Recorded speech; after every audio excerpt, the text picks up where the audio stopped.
Hi, welcome back guys. This is your friend, Parallel Deku. Back with another fanfiction. This is the series of What if Deku raised his friend's son after a tragic battle? Now before starting, please give this video a like. And subscribe to the channel if you want more videos like this. Now let's get into the fanfic. 5 years ago, YN at 17 had been waiting all day to share her news, excitement coursing through her. She approached Hitoshi with a bright smile, revealing that she had been accepted into the hero program, a dream finally coming to fruition. However, Hitoshi's response was not what she had hoped for. He expressed his reluctance to maintain a long-distance relationship, suggesting they break up for the sake of fairness. YN felt her heart sink as he told her he didn't love her the same way anymore and needed to focus on his own path to becoming a hero. Confusion and hurt washed over her as she processed his words. After 2 years together, she felt like she had meant nothing to him. Anger surged within her, and she pushed him away before walking out, tears streaming down her face. Once home, she packed her bags, overwhelmed by emotion. Determined, she purchased a ticket to America. When she told her mother about her plans, her mother embraced her, offering comfort as YN broke down, revealing Hitoshi's hurtful words.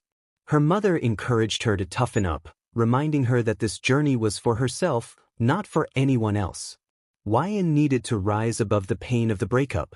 Weeks later, YN brought coffee to her favorite coworker, who was also her boss's assistant. However, her colleague noticed YN looked unwell and urged her to take care of herself. YN rushed to the bathroom, feeling nauseous and unwell. Her friend expressed concern, suggesting they reschedule her agenda, but YN insisted she could manage. Yet, as the day progressed, she realized something was off. After a series of tests confirmed her suspicions, she found herself in tears, overwhelmed by the news. Her friend comforted her, assuring YN that she would support her no matter what decision she made. YN expressed her uncertainty about the situation, feeling unable to go through with it. The next morning, YN struggled to find clarity, haunted by thoughts of Hitoshi and what he would want. Korra, her friend, reminded her that the choice was ultimately hers. At the hospital, YN prepared for an LTRSND, feeling a mix of emotions. When the nurse referred to her as Mama, YN froze, realizing the reality of her situation. As the LTRSND revealed the small image, tears slipped down her cheeks. After making her decision to keep the baby, YN felt a sense of resolve. Korra guided her out of the hospital, supportive of her choice. Fast forward 5 years, YN greeted her 5-year-old son, Hiro, with a smile as he ran to her, excited about his day at school. He proudly shared that he had received a gold sticker for using his quirk, though YN felt a pang of disappointment when she realized he had shocked his teacher to earn it. As they drove home, YN reminded Hiro about the importance of earning rewards through hard work, hoping to instill values in him as he grew. Despite the challenges, she loved him deeply, cherishing their bond. He had blue lightning like his mother, but whenever he struck an opponent with his lightning, he could brainwash them. As they parked in the apartment driveway, Hiro's eyes were watering, and his lip was pouting. YN reassured him, saying it was okay but to not do it again. He nodded, and as she unbuckled him, he immediately hugged her tightly. She mentioned that Aunt Korra would be coming to watch him soon. Hiro looked up, confused, expressing his desire for his mother. YN explained that she had to work, sighing as she opened the apartment door. The living room was a mess with toys scattered everywhere, and his breakfast still sat on the counter. "Superhero work?" he asked, looking up at her. "Yes, I have to patrol today. Go play with your toys in the living room while I clean," she smiled, tussling his hair. "Help?" he asked, jumping up, but she shook her head. Every time he tried to help, it only made things messier. "Go have fun," she encouraged, and he nodded, jumping into the living room to play with his hero toys. After cleaning, YN yawned and slumped onto the couch. Hiro immediately sat up and jumped onto the couch, resting his tired head on her lap. "Are you tired, baby?" she asked, but he shook his head, denying it while yawning. "Big boys don't sleep," she teased, rolling her eyes with a smile. "Yes, they do. In fact, big boys go to sleep without a fight," she said, running her fingers through his hair. An hour later, Korra texted to say she was running late, and YN told her to take her time. Bored, she picked up her phone when it rang. "Hey, lightning twin," Denki greeted with a smile. After YN moved, he was surprisingly the only one to keep in touch. He had checked in on her throughout her PRGNCY, and once she reached the 9-month mark, he flew out to America with her mom. "Hey big bro," she whispered, even though Hiro was a deep sleeper. "I went to our mom's house. Did you know she got another dog? It's adorable." "Really? Another one?" "I knew she had an issue with dogs," YN replied, shaking her head. "Why are you whispering?" "Let me see my baby," he said, quickly FaceTiming her. "Okay, but be quiet," she answered, flipping the camera to show Hiro, who was peacefully resting on her lap. "He's getting so big. So adorable. I remember the day he was born like it was yesterday," he gushed. "How is he doing?" YN asked, sighing. "Good. He's working across from my building, so I see him every day. He seems fine," Denki replied honestly. "I'm happy for him." Just then the door opened, and a rushed Korra entered, holding McDonald's. "I have to go, Denki. I'll hear from you tomorrow," YN said, hanging up and placing a pillow under Hiro's head. "I got you lunch because you probably didn't eat on your break." "I'm fine, but I really have to go. Bye, love you," she said, kissing Korra's cheek as she rushed out the door. After a long 5-hour shift, YN asked Korra why she wasn't staying. "I have a date. I'll text you the details. Bye," Korra said, leaving slowly as she shut the door. YN took a quick shower and changed into an oversized t-shirt. Finally slipping into bed, she was about to sleep when her door slowly opened. Little footsteps crossed the dark room until they found the bed and jumped on it, kicking their feet until they settled under her arm. "Good night, Mommy," Hiro said, placing a small kiss on her cheek. He did this every night, and every time she tried to confess her feelings, he would deny it. YN's quirk allowed her to generate lightning bolts from her body. She could also shape her lightning into items she needed to win, though it took a lot of time and energy to create those items. "Hiroto, get your shoes on. We are going to be late." Korra had left to see some family, so YN had to take him to her job. "All done," he exclaimed, skipping to stand in front of her. She was in her hero costume, ready for work. "Let's go, sweetheart," she said, picking him up and locking the apartment building. Hiro's arms wrapped around her neck. "You're my fourth favorite hero," he said, kissing her cheek and smiling. "Wow, fourth? Who replaced me?" she asked, trying to hide her amusement. "My first is Deku. Todoroki looks cool. And my third is Hijack. We have the same quirk. Can you believe that?" "That's awesome, baby," YN said, feeling a mix of pride and a twinge of sadness at being placed fourth. As they walked toward the building, her smile faded when a villain suddenly charged at them. Before she could react, YN quickly moved Hiro to the side. The villain seized the opportunity to attack, unleashing a shockwave that sent her crashing into a brick wall. She barely had time to process the impact before darkness enveloped her vision. The chaos escalated as the news reported that the first pro heroes, Tri-Even and Lucky, were down, and pro hero Blue Bolt was severely injured. No medical assistance could arrive until the villain was subdued. "Mommy!" Hiro wiped his eyes, debris flying around them. He finally spotted his mother, her face marred with red. "There you are, Mommy. There's a bad guy, we have to go." He shook her shoulder, but her head fell limply to the side. "Mommy, wake up," he pleaded, shaking her harder, but her body remained still. Hiro sobbed, hugging his mother tightly, feeling helpless against the villain's cruelty. "Any pro heroes need to come fast. There's a child on the scene," the reporters called out, zooming in on the frightened boy. Determined, Hiro stood up, his fists clenched, filled with anger. He ran toward the villain and struck him with a small bolt of lightning. "Go to jail. Leave me and Mommy alone," he commanded, and to his surprise, the villain turned and walked away, heading toward the jail. Hiro rushed back to his mother. "Help!" he screamed, wiping his eyes, confused as to why no one was intervening. Finally, pro heroes arrived at the scene, and chaos ensued. YN's boss landed next to her, assessing the situation. "Hiro, can you be a good boy and go to another hero?" he asked gently. Hiro nodded, still sobbing as he walked away. "God, YN, what happened?" he murmured, checking her pulse, which was faint. A team of paramedics gathered around her, carefully moving her onto a stretcher and racing to the hospital. Chaos was ready to leave, but he knew he would face consequences for leaving Hiro alone. He picked up Hiro, who was sobbing against his shoulder, and reassured him that everything would be all right. The villain was in custody now, and they were safe. Denki was enjoying a hamburger when he overheard his friends discussing something serious. Kirishima expressed his concern about a hero who looked badly injured, admitting that being a hero was frightening. Denki became curious about who they were talking about. Shinso's ex, YN Ellen, was mentioned, and that caught Shinso's attention. He was puzzled by the sudden interest in her name. Mina sighed as she pushed her lunch aside, recalling how badly YN had been injured. She showed a video to the group, and everyone's hearts sank as they watched it. When Shinso saw blood in the footage, he turned away, unable to watch any longer. Denki stood up, grabbing his phone and dialing Kora's number, his heart racing.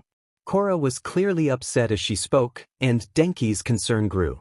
He demanded to know where Hiro was and rushed out the door, feeling a sense of urgency. Kora informed him that Hiro was with Chaos and that she couldn't reach them until the next day. Denki decided to get a ticket to fly out immediately, knowing that Kora couldn't travel due to her recent surgery. He called his second mom to inform her of the situation. When he reached her, he explained that YN had been seriously hurt and urged her to stay away from the news. There was a moment of silence on the line before she expressed her gratitude, telling him how much she loved him. Just then, Shoto approached, surprised to see Denki preparing to leave for America. Denki explained the situation, and Shoto made a joking remark about a secret love child, which Denki quickly dismissed. Denki ignored Shoto's teasing and focused on booking the earliest flight to America. He managed to secure a ticket for a flight leaving in 2 hours and rushed home. Upon landing, Denki was greeted by Chaos, who was holding Hiro close. Denki tried to smile despite the worry weighing on him. Hiro, still upset, ran to Denki and hugged him tightly, asking for his mother. Denki reassured him that she would be okay and learned from Chaos that Hiro hadn't slept or eaten. It was late, and Denki placed Hiro in his booster seat as they drove toward the hospital. Chaos decided to wait in the car, believing it was better for Hiro not to see YN in her current state. Denki rushed inside the hospital and asked about YN. The nurse informed him that she had just undergone a second surgery and was in the ICU on life support. Denki's heart sank further. It was worse than he had feared. He pleaded to see her, and the nurse, seeing his distress, allowed him to go in. As he walked down the hallway, his hands trembled with anxiety. When he entered the room, he was met with a heart-wrenching sight. YN was unconscious, her head bandaged and a tube in her throat. Denki sat down beside her and took her hand, feeling overwhelmed with emotion. He spoke softly, apologizing for being late and expressing his fear of losing her. He shared how proud he was of Hiro for using his quirk to help others, and how much their mother wanted to be there. After a while, Denki knew he had to leave to take care of Hiro. He kissed YN's cheek gently before stepping back outside. Chaos was asleep in the driver's seat, while Hiro gazed out the window. Denki woke Chaos and offered to drive them home. The ride was quiet, filled with unspoken worries. When they arrived, Denki helped Hiro out of his car seat and asked if he was hungry or tired. Hiro simply laid his head on Denki's chest, and Denki decided to run him a bath to help him relax. He took Hiro to the bathroom, changing him out of his dirty clothes and noticing a scrape on his knee from when YN had pushed him to safety. After the bath, he dressed Hiro in a cozy cat onesie, putting the hood on him gently. Then he gently laid Hiro into his bed, covering him with blankets and saying that it was time to sleep. Hiro's voice was strained as he asked Denki not to leave, patting a spot next to him. Denki half smiled and promised he wouldn't, lying down beside Hiro and holding him tightly until Hiro finally drifted off to sleep. 2 weeks later, Hiro burst into the hospital room, with Denki following closely behind. he excitedly announced to his mother that he was going to Japan today and assured her he would be back soon, holding her hand with a bright smile. Denki encouraged Hiro to go outside with Korra to get some juice, reminding him that they would be leaving soon. Hiro shouted his love for his mother before hugging her hand and running outside. Denki explained to her that he had brought Hiro to visit since she couldn't travel, and that Korra had promised to visit every day. He knew she might be upset about Hiro doing online school, but it was only temporary. He kissed her cheek and said goodbye, leaving the room. As they headed to the car, Hiro asked if his mother would be okay. Denki reassured him that she would be. Korra drove them to the airport, where she handed Hiro a black cat plush with green eyes, which made him jump with joy as he hugged it tightly. After Korra left, Denki noticed people taking photos and whispering about Hiro, recognizing him as the boy who had saved 3 pro heroes. Denki quickly picked Hiro up and rushed to their airplane gate, feeling anxious about the attention. When Hiro excitedly clapped his hands and repeated a word he had learned, Denki covered his face from the cameras, reminding him to say that Korra had taught him that word if anyone asked. He buckled Hiro's seatbelt as they settled into their seats on the plane.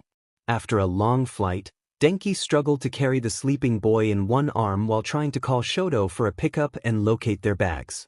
Once he found them, he walked to where a limo was parked. Shoto stepped out to help him with the bags, and Denki asked him to hold Hiro for a moment. Hiro stirred but quickly settled into Shoto's arms. Denki realized he had left Hiro's toy inside and went to retrieve it, assuring Shoto he would be back quickly.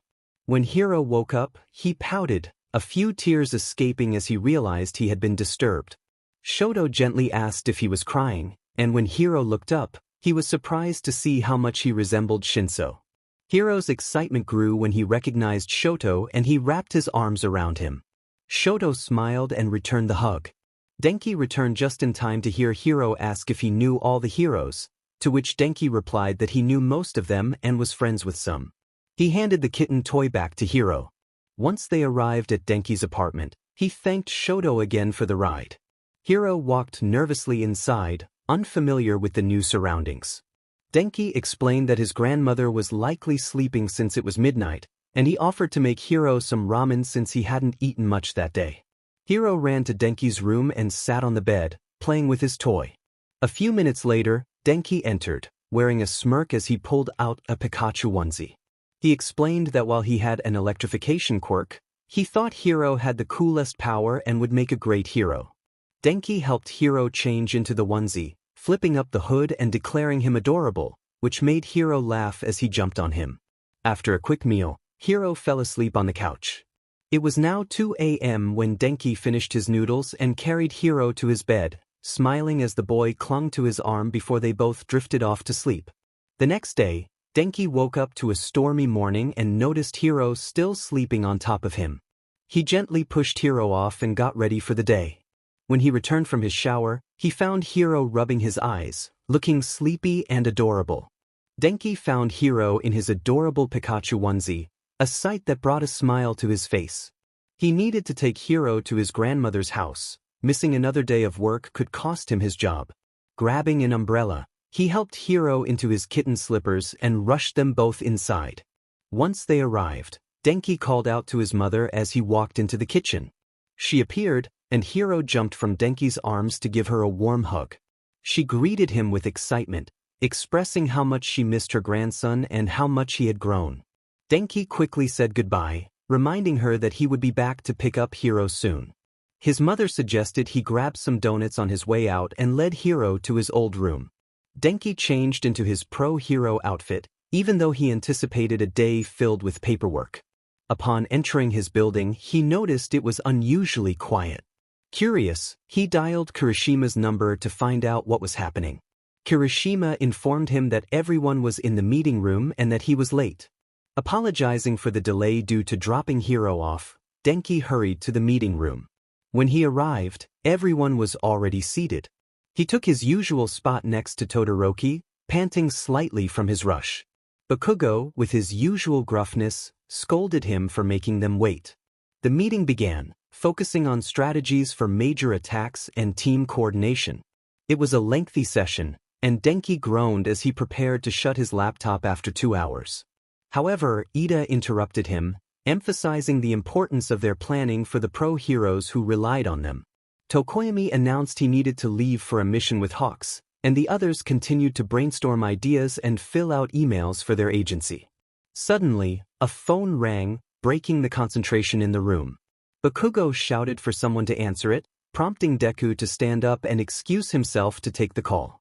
He returned shortly, explaining that Gran Torino needed him for training with some level C villains.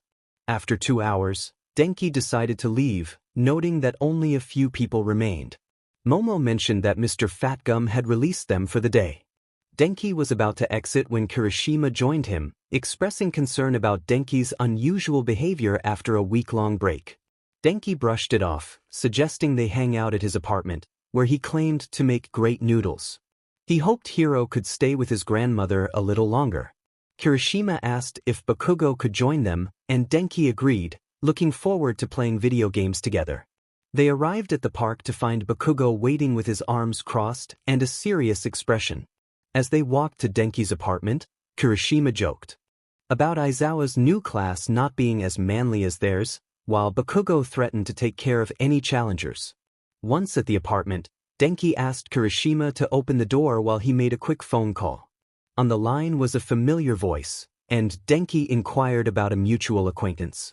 The conversation revealed that she was doing well, and they discussed the possibility of enrolling Hiro in school. Denki expressed his concerns about how she would feel about it, but his friend reassured him that she would be happy. After hanging up, Denki returned to find Bakugo and Kirishima examining some children's toys and a shirt that read, "Lazy hair, don't care." Bakugo teased Denki about being a dad, which caught him off guard. Denki stumbled over his words, trying to come up with an excuse that wouldn't reveal Hiro's existence. Kirishima, surprised, sat next to Bakugo, while Bakugo continued to press Denki for the truth. Denki finally admitted that Hiro was YN's son and that he had been made his godfather 5 years ago. This revelation shocked both of his friends, especially when Bakugo recalled that YN had been attacked by villains and was currently in the hospital.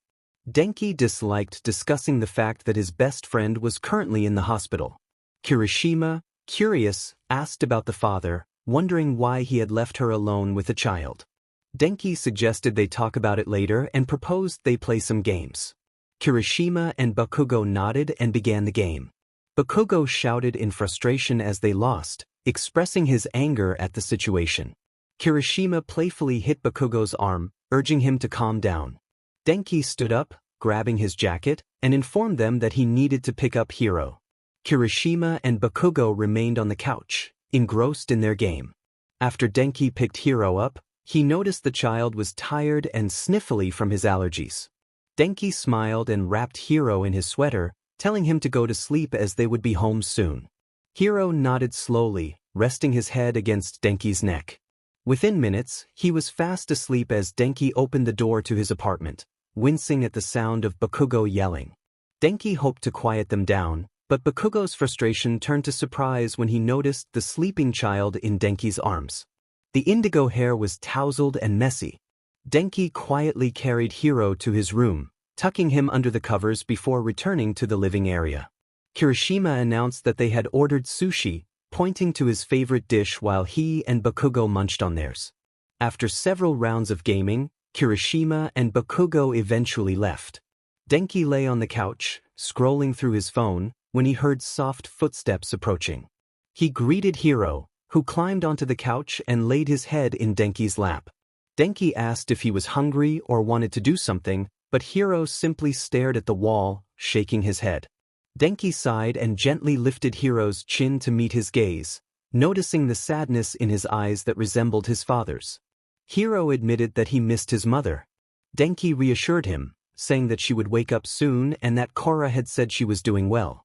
Hiro's eyes filled with tears, and Denki suggested ice cream to lift his spirits. Hiro shook his head, but Denki insisted they would have some together. After enjoying the ice cream, both Denki and Hiro fell asleep on the couch while watching a Disney movie. The next morning, Denki asked Hiro if his outfit matched, but Hiro was confused by the question. Denki decided to move on, reminding Hiro that they needed to get to school or he would be late. He placed a beanie on Hiro's head and took his hand as they walked down the stairs. Denki asked if Hiro liked his school, and Hiro replied that the teachers were nicer than his previous ones. Denki inquired if Hiro had made any friends, but Hiro said he was fine because he had Denki. Denki promised to pick him up later, explaining that Hiro's grandmother was visiting someone. He didn't want to spoil Hiro's day by mentioning the hospital visit. As they approached the school, Hiro asked if Denki ever went on missions. Denki proudly declared himself Charge Bolt, the most awesome hero, which made Hiro giggle. Hiro then playfully shot lightning from his hands, but it spiraled out of control. Denki quickly grabbed Hiro's hand to stop the lightning, but it zapped him, leaving him momentarily frozen.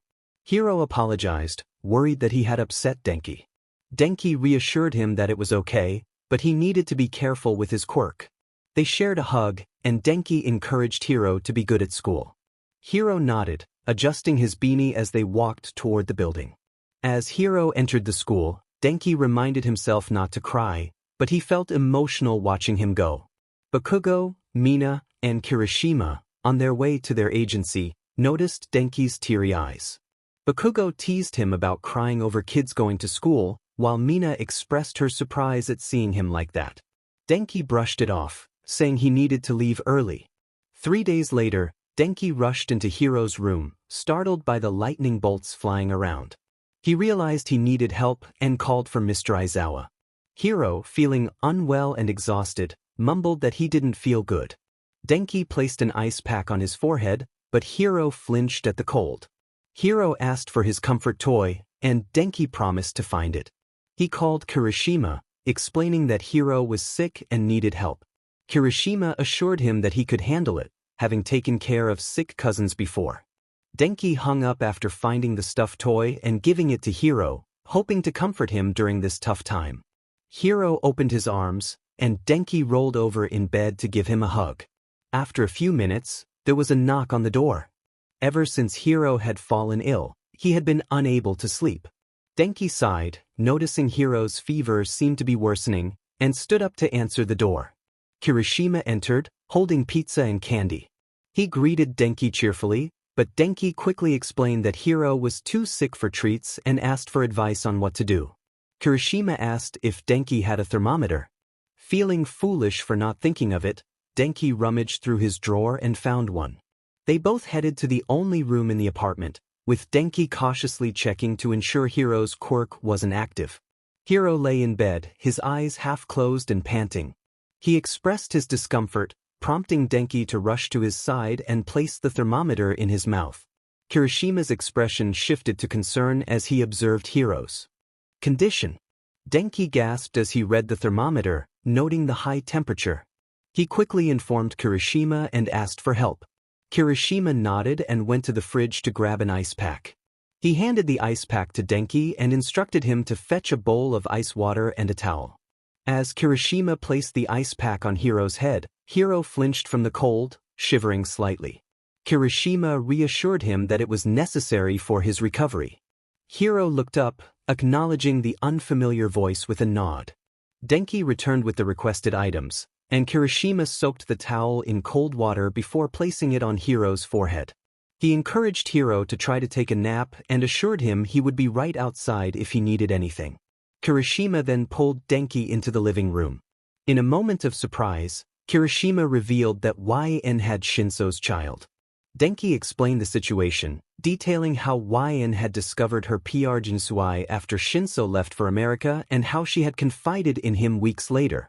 Kirishima was taken aback by the revelation, realizing that only a few people knew about Hiro. Kirishima promised to keep the secret, and Denki expressed his gratitude before answering a call from YN's mother, who checked in on them daily. When he heard YN's familiar voice on the line, he was momentarily stunned. YN asked about Hiro, and Denki explained that Hiro was sick and had been awake for a long time. He reassured her that Hiro's temperature was finally going down and that he was sleeping. YN expressed regret for not being there and insisted that she should have been awake to care for him. Denki comforted her, reminding her that she had saved Hiro and that they were all relieved she was okay. YN promised to try to visit as soon as she could and sent her love to Hiro. After hanging up, Kirishima teased Denki about his feelings for Wine, but Denki insisted she was like a sister to him.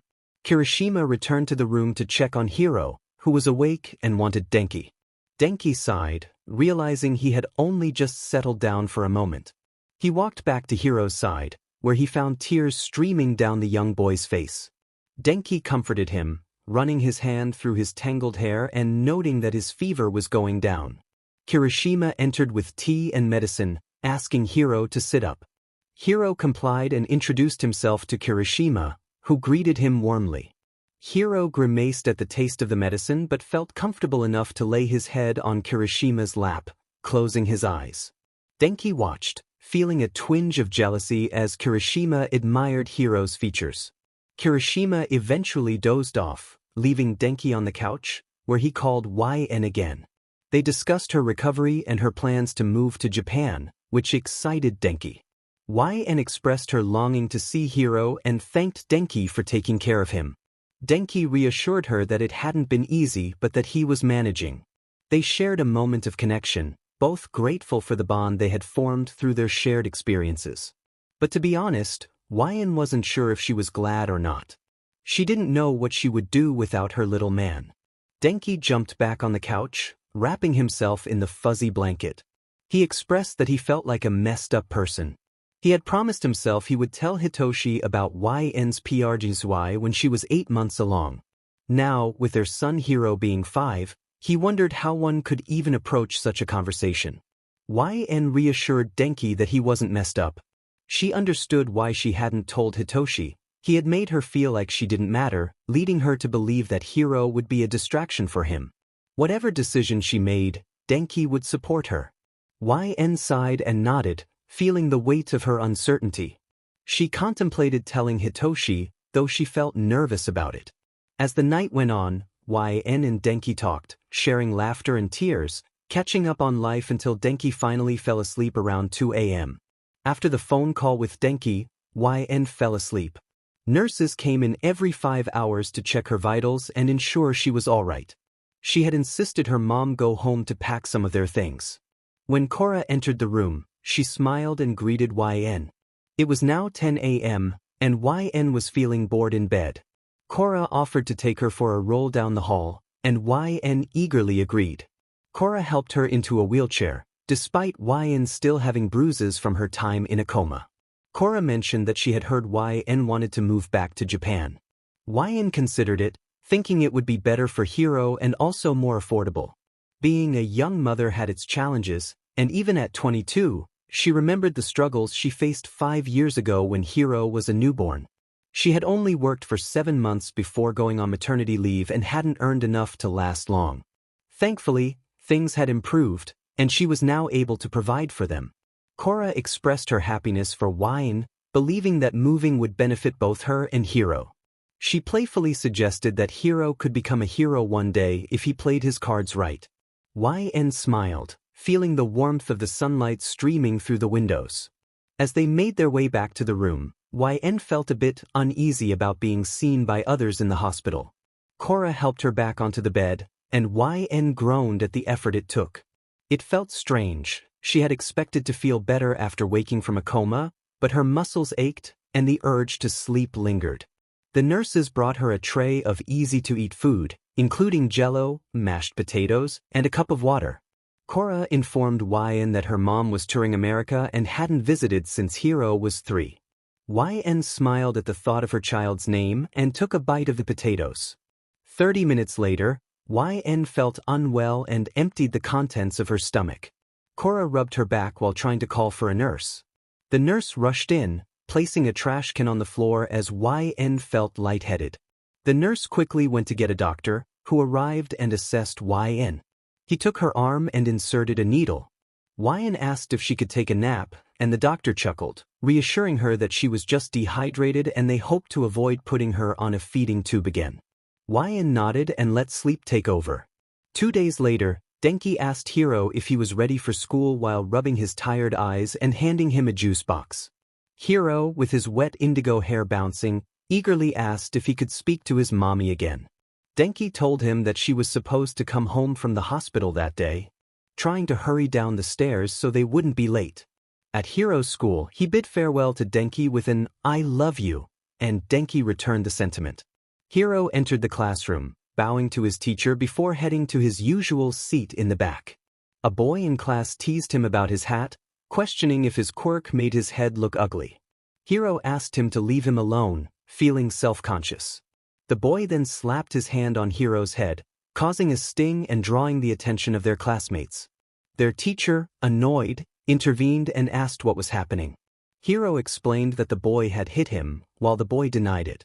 The teacher instructed the boy to sit down and checked on Hiro, who nodded in response. The teacher then moved to the front of the classroom to begin the lesson. Meanwhile, Korra wheeled YN into her apartment, which felt dull compared to its lively past.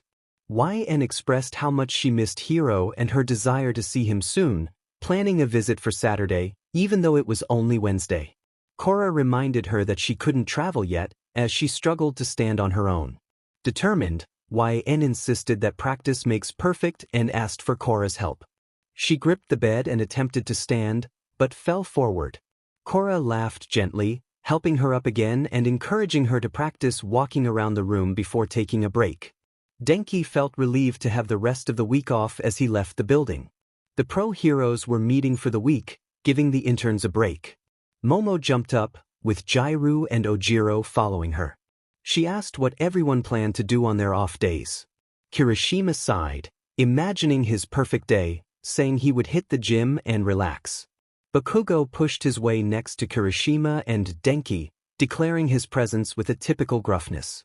Shinso approached the group, looking for Mr. Aizawa, who he couldn't seem to find.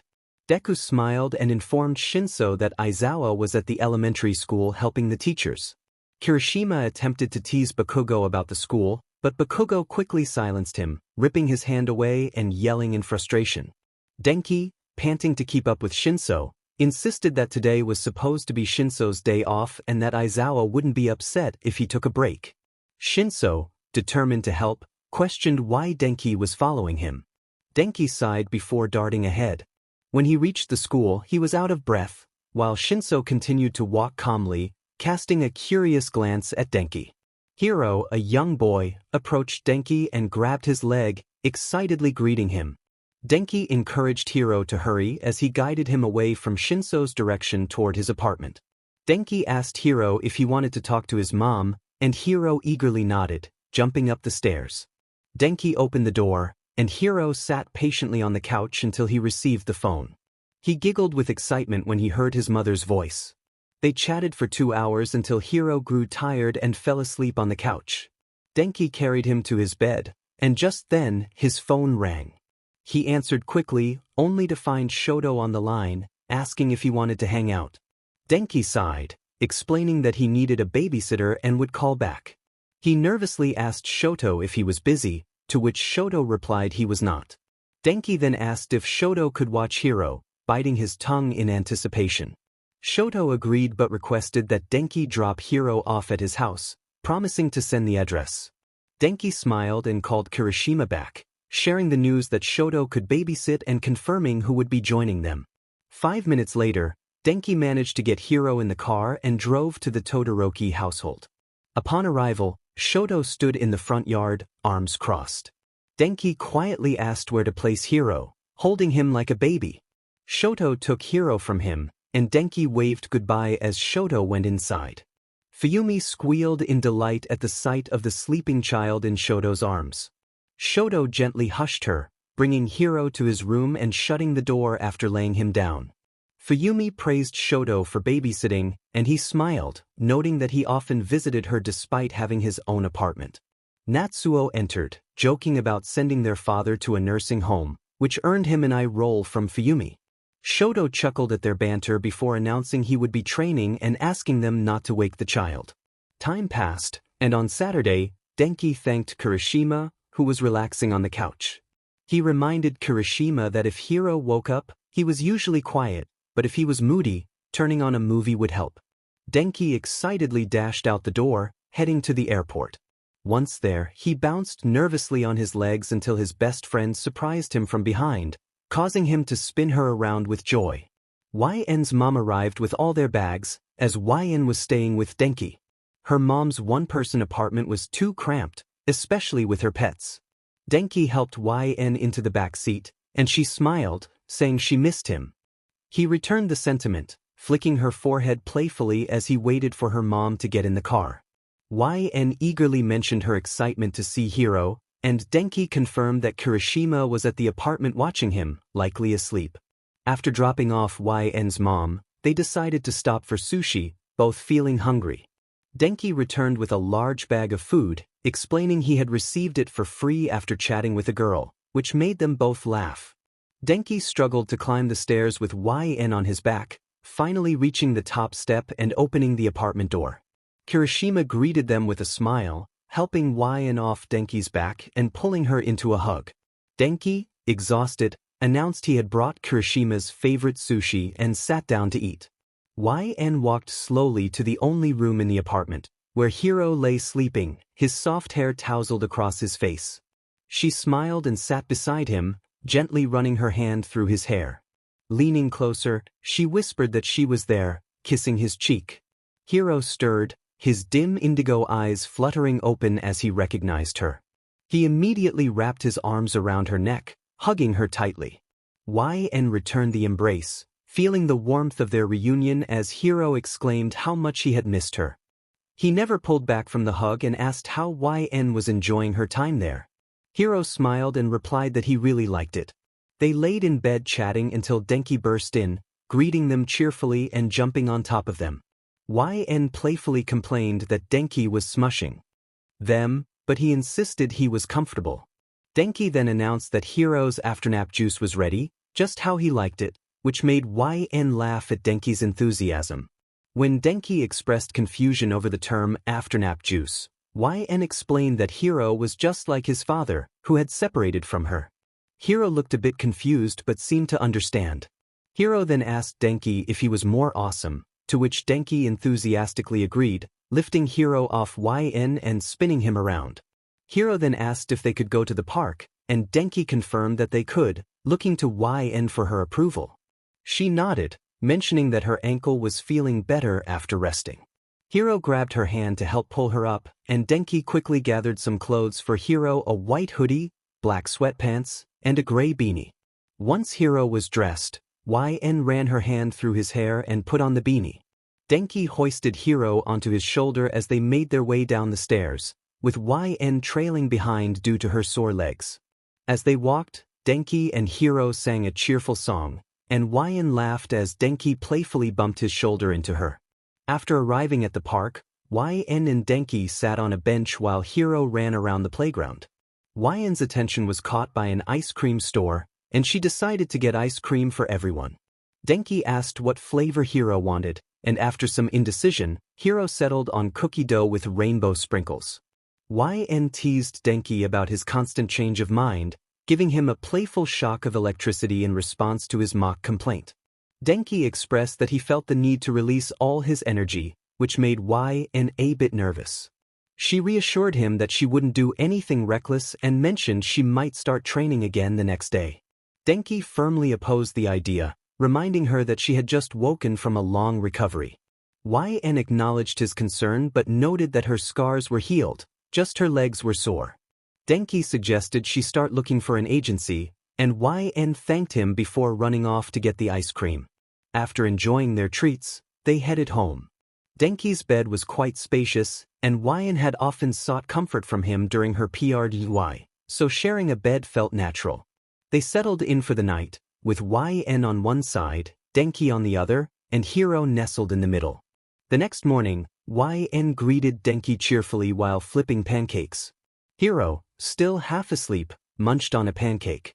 Denki yawned and asked why YN was up so early, to which she lied about having slept well, knowing she hadn't slept in 2 days due to fear. She then asked what time Hiro's school started and gently shook him awake. Denki explained that Hiro's school started at 8:30 and his agency began at 9, giving him some time to spare. YN noted that Hiro was particularly quiet and cuddly in the mornings, and Denki affectionately ruffled his hair. YN mentioned that Fat Gum wanted to train them that day, and she planned to visit Best Jeanist's agency, which excited Denki. Denki expressed his support, assuring YN that he and their friends would help her move and find an apartment. After Denki went to shower, YN changed into a cropped green shirt and jeans, putting on a locket with an H for Hiro, containing a picture of them together in the hospital. Denki's voice called out from the bathroom, complimenting her pancakes. YN playfully responded that while she made the best pancakes, Denki's ramen was also good. She then tried to wake Hiro, who groaned about not wanting to go to school. YN promised him a cookie after school, and he reluctantly got ready. Denki emerged from the shower, and YN offered to carry Hiro, who wrapped his legs around her waist and rested his head on her shoulder. Once they arrived at school, YN and Denki hugged Hiro goodbye before heading to his agency. Denki joked about worrying for Hiro, and YN playfully rolled her eyes. Denki asked if YN would stay if she got the job, to which she confirmed she would, having already put in her notice at her current job. Denki understood that dreams could change, and as they reached his stop, he offered to pick up Hiro later. YN assured him she would handle it and encouraged him to enjoy his day with friends. You teased him playfully, tickling his neck. He pushed your hands away, exclaiming that he was going to hang out with Kirishima and Siro as he walked into his agency. You resumed your walk, but a feeling of being watched made you uneasy. Turning around, you locked eyes with Shinso, and a wave of anxiety washed over you as he approached. He greeted you, his hands in his pockets, and you felt a rush of nerves. You wanted to run but reminded yourself that this was your chance to speak up. You managed to say hello and asked how he was, trying to keep your voice steady. He remarked on how you still seemed upset with him after 5 years, mentioning he was just checking on you after the incident. You felt a surge of frustration. You insisted you were fine and that you had something important to tell him, fighting the urge to hide. He smirked, pointing at your necklace, and made a teasing comment about being obsessed with him. You shot back, calling him an egotistical JRK, and turned to walk away, small sparks of electricity dancing around your feet with each step. Before entering the agency, you took a moment to calm yourself. Inside, Best Jeanist greeted you with crossed arms. You hugged him, and he was momentarily taken aback before returning the embrace. He asked about your time in America, expressing surprise at your accomplishments. You excitedly shared your experiences, but he interrupted, asking about a child you mentioned. You nervously revealed that you had a kid, and he was pleased rather than disappointed, acknowledging your growth as a hero. When he asked if Shinso was the father, you were taken aback, realizing he had listened to your past rants as his intern. You confirmed it, and he praised you for balancing motherhood with your hero career, offering you a job at the agency. You were thrilled and accepted, confirming you were staying in Japan. A week later, you were exhausted from moving. You panted as you placed the last box on the kitchen counter. Kirishima cheered from outside, and Denki collapsed onto the couch, regretting his decision to help decorate. You thanked Kirishima, who said he needed to head home to shower before leaving. Denki suggested starting with Hiro's room, knowing it would be the most challenging. After hours of work, you finally finished, but it was late. Denki rubbed his eyes, mentioning that Todoroki was likely asleep, as Hiro couldn't stay at your mom's house due to an allergic reaction to her dogs. Shoto had kindly offered for him to stay at his place. You decided it was time for bed, pulling Denki toward the guest room. He joked about being honored to have his own room, and you wished him good night before wrapping yourself in the blanket. He shouted back that he loved you, and you both quickly fell asleep from exhaustion. The next morning, you jumped onto Denki's bed, waking him up. You excitedly proclaimed that you were now awesome adults, and he groaned before pushing you off. You remembered you needed to pick up Hiro and hoped Todoroki wasn't upset. Denki got up, putting on a hoodie as you rushed down the stairs. The winter chill made everyone want to stay cozy indoors. You called for Denki to hurry, and he locked the door behind you as you left. Denki reassured you that Shoto wouldn't mind Hiro staying over, but you couldn't help but think about Shinso, who had been rude when you last encountered him. Denki was surprised to hear that you had spoken to Shinso, and you explained how he interrupted you and accused you of being obsessed. As you approached Todoroki's house, Denki knocked on the door, bouncing on his toes. Fuyumi answered, smiling as she welcomed you inside. She informed you that Hiro was in the training room with Shoto, and you thanked her as you followed Denki. Inside, you found Hiro joyfully playing with snowflakes while Shoto stood still, his eyes reflecting the white flakes. Hiro rushed over to hug you tightly, excitedly sharing that he had won a battle. Denki praised him, ruffling his hair, and you felt a warmth in your heart seeing them together. I questioned myself, trying to find a better word for Shoto's current stage. Shoto blinked a few times before he started moving. He acknowledged Hiro with a half-smile, complimenting him on his victory. Hiro ran up to him, hugged his lower stomach, and then dashed back to me, waving goodbye. Shoto waved back as Hiro grabbed my hand and we began to walk out of the house. Denki asked Hiro if he was ready to see the new apartment, and Hiro nodded enthusiastically. A few minutes later, he exclaimed in delight as he looked at his bedroom and grabbed his cat plushie, thanking us both with a hug. I responded warmly, reminding him that while he could lay down, he couldn't sleep since he had school tomorrow. Hiro nodded and began playing with his toys. Denki announced he was going home as I jumped onto the couch. I bid him farewell, and he closed and locked the door behind him.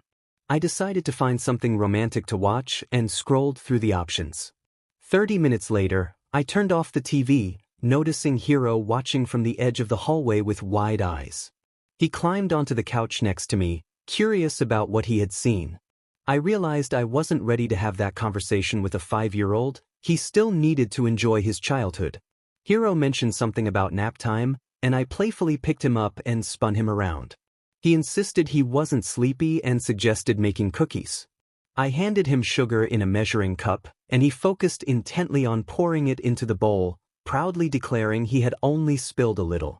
I praised him, and he clapped his hands in excitement.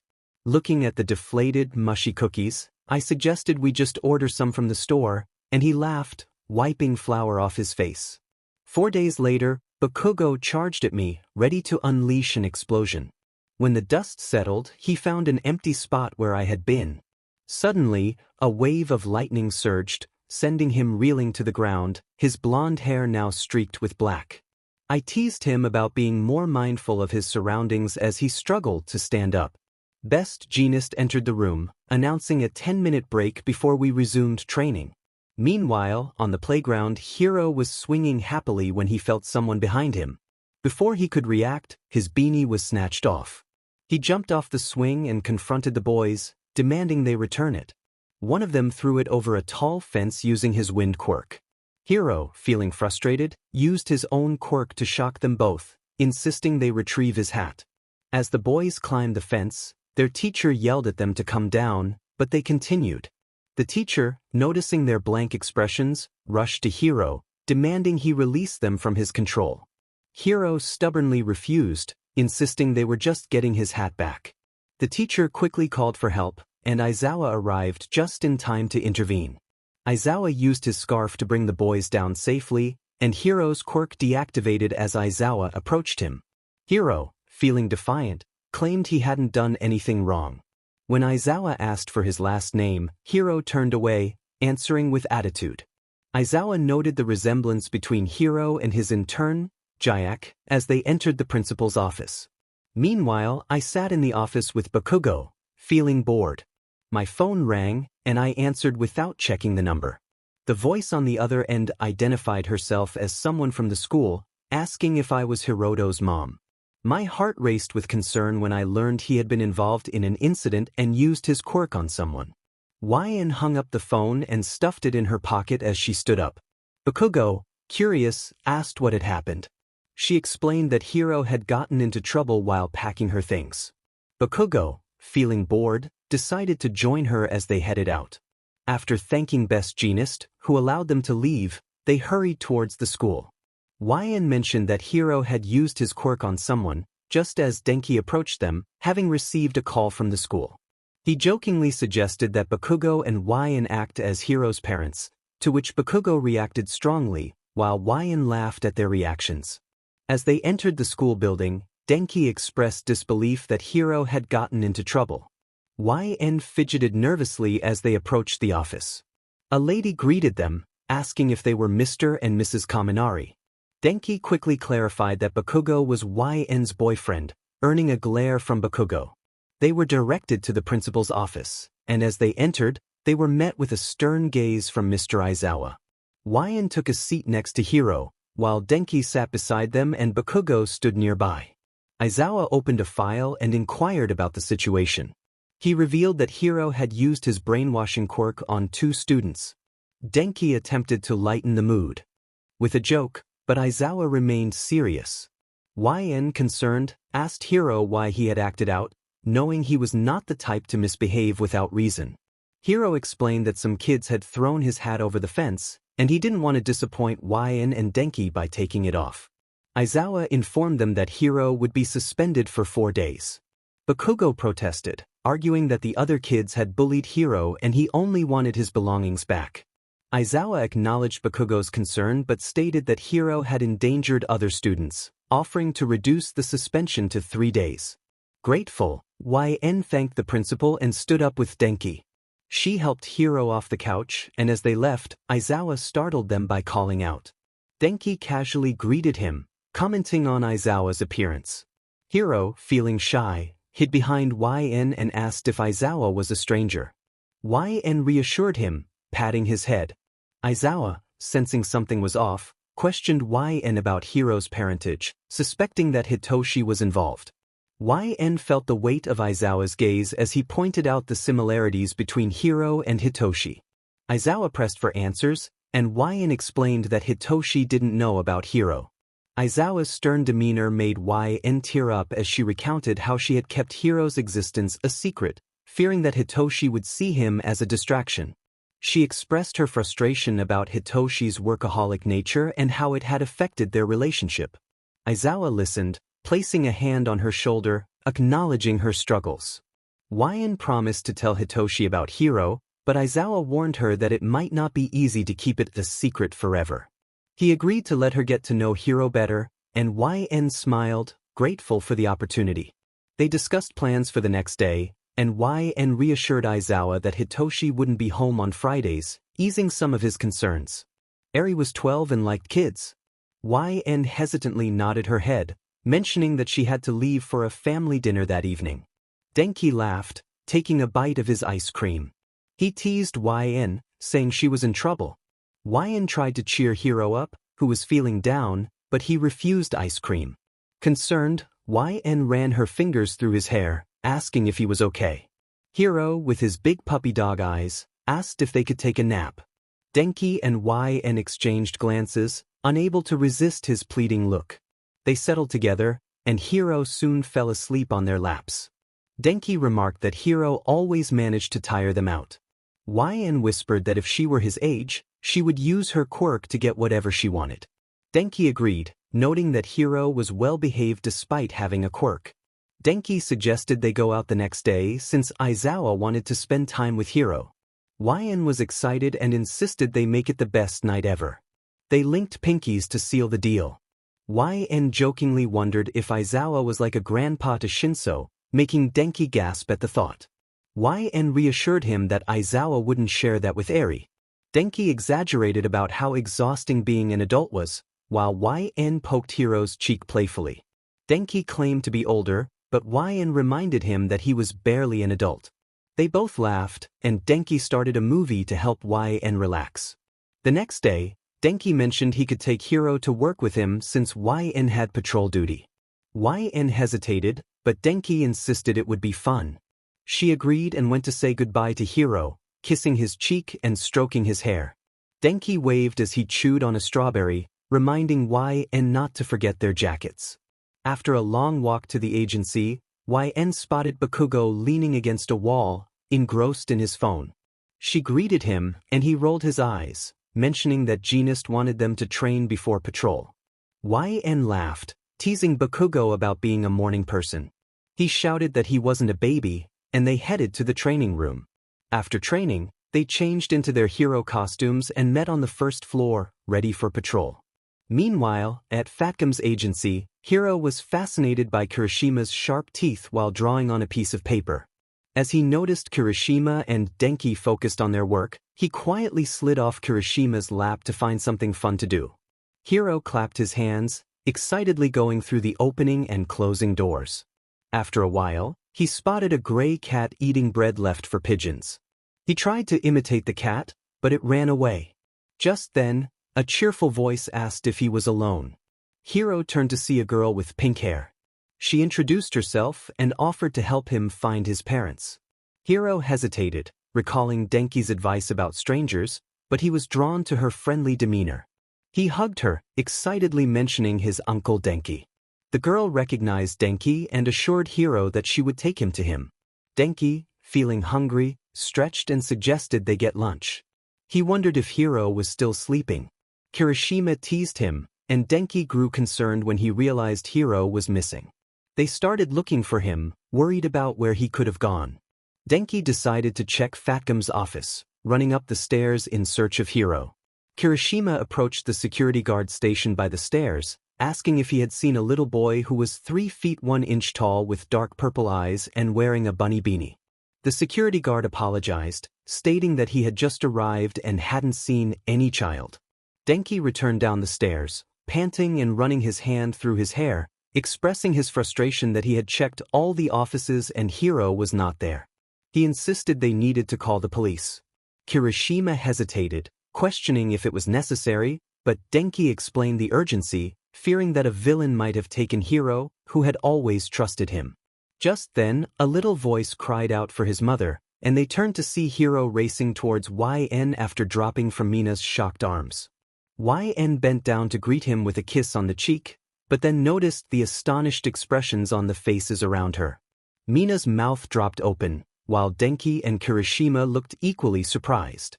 Hiro excitedly poked Bakugo's leg, prompting a gruff response. Despite his annoyance, Bakugo picked Hiro up and walked away from the group. Mina gasped, realizing that YN and Bakugo had a child together, while Kirishima hit his head in disbelief, feeling left out of the loop. YN addressed Kirishima and Denki, asking them to step inside so they could talk. She apologized for not informing anyone about Hiro sooner, explaining that Denki was the only one who knew, because she had confided in him during a difficult time 5 years ago. She admitted that the others found out by accident. Mina crossed her arms, questioning why YN hadn't reached out for help. YN expressed her love for Mina but explained that she was only 17 and had just gone through a breakup. She felt overwhelmed and didn't blame anyone for being busy. Mina felt guilty for not being there and asked for forgiveness. YN assured her that it was okay and invited her to join them for an outing later that day. Mina eagerly accepted, asking if she could invite others and promising to keep the secret. YN explained that Hiro's father didn't know about him yet, which surprised Mina. When Mina learned that Shinso was Hiro's father, she gasped in disbelief, realizing the resemblance. YN confirmed that Hiro looked just like Shinso and planned to tell him by the end of the year. Mina then expressed concern about why Hiro had been walking alone, noting that she had found him wandering and was going to take him to the police station when he mentioned knowing Denki. YN speculated that Hiro might have been playing and got lost, recalling how fast he was on his feet. Mina shared a humorous story about losing Hiro when he was younger. Realizing she needed to get Hiro to Mr. Aizawa's, YN promised to text Mina the address before saying goodbye. YN took Hiro from Bakugo's arms, asking if everyone was coming along. Bakugo confirmed that he and Kirishima had arranged for Grandpa to join them. YN instructed Hiro to behave and made him promise, which he did with a pinky swear. They knocked on Aizawa's door, and Hiro gasped in excitement upon entering. Aizawa greeted them, attempting to be friendly. Hiro, curious, asked if Aizawa had any dogs, to which Aizawa replied that he had 2 cats. YN mentioned that Hiro was allergic to some animals but would be fine with cats. She confirmed she would pick him up the next day, watching as Hiro excitedly interacted with the cat that had jumped into his lap. Before leaving, YN reminded Aizawa not to tickle Hiro, as it could trigger his quirk. After YN left, Aizawa closed the door, and Hiro eagerly climbed onto the couch, wanting to play with Aizawa's hair. Aizawa asked about Hiro's age, and Hiro proudly stated that he was 5. Aizawa then showed Hiro to his room, warning him that it might be a bit messy. Hiro climbed onto the bed, commenting on how fluffy the sheets were. Aizawa noted that it was cold and mentioned that his husband had brought firewood the previous day. He helped Hiro out of bed and into the living room, offering hot chocolate just as the door swung open. Hazashi burst in, surprised to see Hiro, and Aizawa playfully scolded him for being too loud. Hazashi exclaimed how much Hiro resembled Shinso and jokingly lamented about becoming a grandpa too soon. As the two of them shared a moment of laughter, Aizawa inquired about Eri, learning that she had gone to a friend's house while watching Hazashi playfully interact with Hiro. Aizawa paused mid-sentence as he narrowly dodged a surge of lightning. He regained his footing to see Hazashi standing still while Hiro squinted, holding his head. Aizawa quickly activated his quirk, and Hazashi blinked as he broke free from his daze. Aizawa approached Hazashi, concerned. He asked if the kid was okay. Hiro, with a pout, apologized for his earlier actions. Aizawa reassured him, suggesting he watch some television while he prepared some cocoa. He helped Hiro onto the couch, and Hazashi joined them, pulling a blanket over both of them. Hazashi made a puppy dog face, pleading for some cocoa as well. Aizawa reluctantly agreed but insisted on quietness and asked Hazashi for Eri's location. Hazashi mentioned that the address was on his phone in the messages, trying to keep his voice down as Hiro rested his head in his lap. Hiro asked for forgiveness, and Hazashi smiled, ruffling Hiro's hair, assuring him it was all right. Hiro winced, complaining about his headache. Hazashi called out to Aizawa, saying Hiro was in pain, prompting Aizawa to roll his eyes. He handed Hiro his drink, helping him sit up. Hiro thanked him, enjoying his chocolate milk. Hazashi was tasked with keeping the fire going while Aizawa checked on their child's safety. Hiro, feeling confused, mentioned that his mother said Aizawa and Hazashi were his pops and papa, but he was supposed to keep it a secret. Hazashi jumped with excitement, declaring that there was no need for secrets and proudly announcing that they were grandparents. Hiro asked if he could call Hazashi Pops, to which Hazashi enthusiastically agreed. Aizawa, grumpily descending the stairs, confirmed that Eri was safe as her friend's mother was all right. Hiro handed Hazashi his cup, and Aizawa inquired about Hiro's headache. Hiro yawned, feeling sleepy, while holding Salem, the cat, who had jumped into his lap. Hazashi suggested it was nap time, and he picked Hiro up, carrying him to Shinso's room. He tucked Hiro in, assuring him that he and Aizawa would be just 2 rooms away if he needed anything. Hiro yawned again, rubbing his eyes, and called them Papa and Pops, causing their hearts to swell with affection. Aizawa cracked the door open as they left the room, agreeing with Hazashi that Hiro was adorable and reminded them of their little Shinso. As they settled into bed, Hazashi playfully complained about Aizawa's ability to sleep so much. Aizawa smiled and turned off the lamp, wishing Hazashi good night. Meanwhile, YN contemplated her outfit choices, feeling the cold outside and questioning the appropriateness of wearing a dress. She was startled by a loud knock at her door. When she opened it, she found Jairu, Mina, Uraraka, and Momo waiting for her. They reassured her that they were there to help, and YN apologized for the mess, kicking aside some toys that Hiro had left scattered about. Momo laughed, sharing that her little cousin did the same thing. YN nervously mentioned that her son, Hiro, was 5 years old, which elicited gasps from her friends. Mina excitedly declared Hiro adorable, and she quickly found a white long-sleeve dress that she thought would look great on YN. However, YN hesitated, feeling it was too revealing. Uraraka encouraged her to try it on, and after some persuasion, YN agreed, heading to the bathroom. When she emerged, Mina insisted that the dress was perfect and handed her a pair of black heels. YN decided to trust her friends, who looked like models, and they all cheered, eager to help her find a boyfriend that night.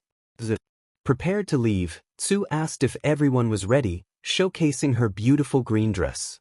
Momo volunteered to drive, holding up her car keys. Upon arriving at the club, the music was already pumping. Mina jumped with excitement, and YN nervously mentioned needing a drink before hitting the dance floor. Jairu led the group to the bar, where they ordered shots. As they waited, the boys arrived, including Kirishima, Shiro, Bakugo, Denki, and surprisingly Midoriya. Denki startled YN while she was downing her shot, causing her to jump. Midoriya surprised Uraraka, who was thrilled to see him. Shiro hugged Mina, and YN inquired about their relationships, learning that Uraraka and Midoriya were dating while Mina remained single. Denki jokingly commented on the situation, and they ordered another round of drinks. Mina pulled YN to the dance floor, ready to have a fun night out. After hours of dancing, YN finally felt tired and walked up to the bar by the door. The bartender nodded as she requested a strong drink. He offered her a new drink on the house since she was the only customer at that moment. YN smiled, brushing a piece of hair back, and accepted the offer. He slid the drink toward her, resting his elbows on the counter. She found herself captivated by him. He had straight brown hair, with a few strands falling into his face. He asked her what she thought of the drink, and she replied that it was strong but could use more flavor. She suggested that adding more taste would make it perfect. He appreciated her honesty and asked whether she preferred blue raspberry or pina colada for the additional flavor. YN laughed, teasing him about the choice, and introduced herself as Riko. They exchanged smiles as Riko handed her another drink. Curious, YN asked why he worked at the bar, a question she might not have asked if she were sober. Riko explained that he had a 6-year-old daughter and that the job paid well. YN felt the alcohol's effects intensifying. She complimented him, saying that it was impressive he was a father. Riko smiled at her confusion and asked what she meant. YN playfully denied saying anything, assuring him she wasn't drunk as she rubbed her eyes and sipped her drink. Riko asked to see her keys, wondering if she had driven there, but she shook her head, insisting she wasn't a lightweight. Riko flirted, filling a cup with water and mentioning how cute his daughter was. YN rested her head on her hands, gazing into his eyes as he showed her a picture of his daughter on his phone. She admired the little girl's bright smile and pointed to the fish at the aquarium in the image. YN then pulled out her phone to show Riko a picture of her son, Hiro, who was 5 years old and had a confused expression as he tried to hold up a peace sign. Riko admitted he needed to take better photos, and they bonded over their experiences as young parents. As Riko's shift was ending, he offered to drive her home, but YN playfully insisted on getting his number instead. He smiled and typed his number into her phone, suggesting that he should take her home or call a taxi. YN protested, wanting to stay with her friends, Momo and Tsu, who were dancing nearby. Riko wished her to stay safe and suggested a playdate for their kids. YN giggled as she slid off her chair, stumbling toward her friends. Denki, who had been dancing, noticed her approach and ran to her, teasing her about being tipsy. YN excitedly told him about the attractive bartender she had just met, describing his muscular build and how he had a daughter. Denki helped her walk to a quieter bar area, where she ordered water. She sighed in relief as she took a sip, feeling the effects of the alcohol. A few minutes later, a guy approached her with a shot glass, and she thanked him before downing the drink, not fully aware of her surroundings. As she stood up to find Denki, a wave of dizziness hit her, and she stumbled outside, leaning over. The same guy from earlier came to her side, asking if she was okay. YN tried to reassure him, but her legs felt weak, and she fell against him. He held her, guiding her into a nearby alleyway, and YN struggled to understand what was happening. She felt trapped and frightened, realizing she needed to escape.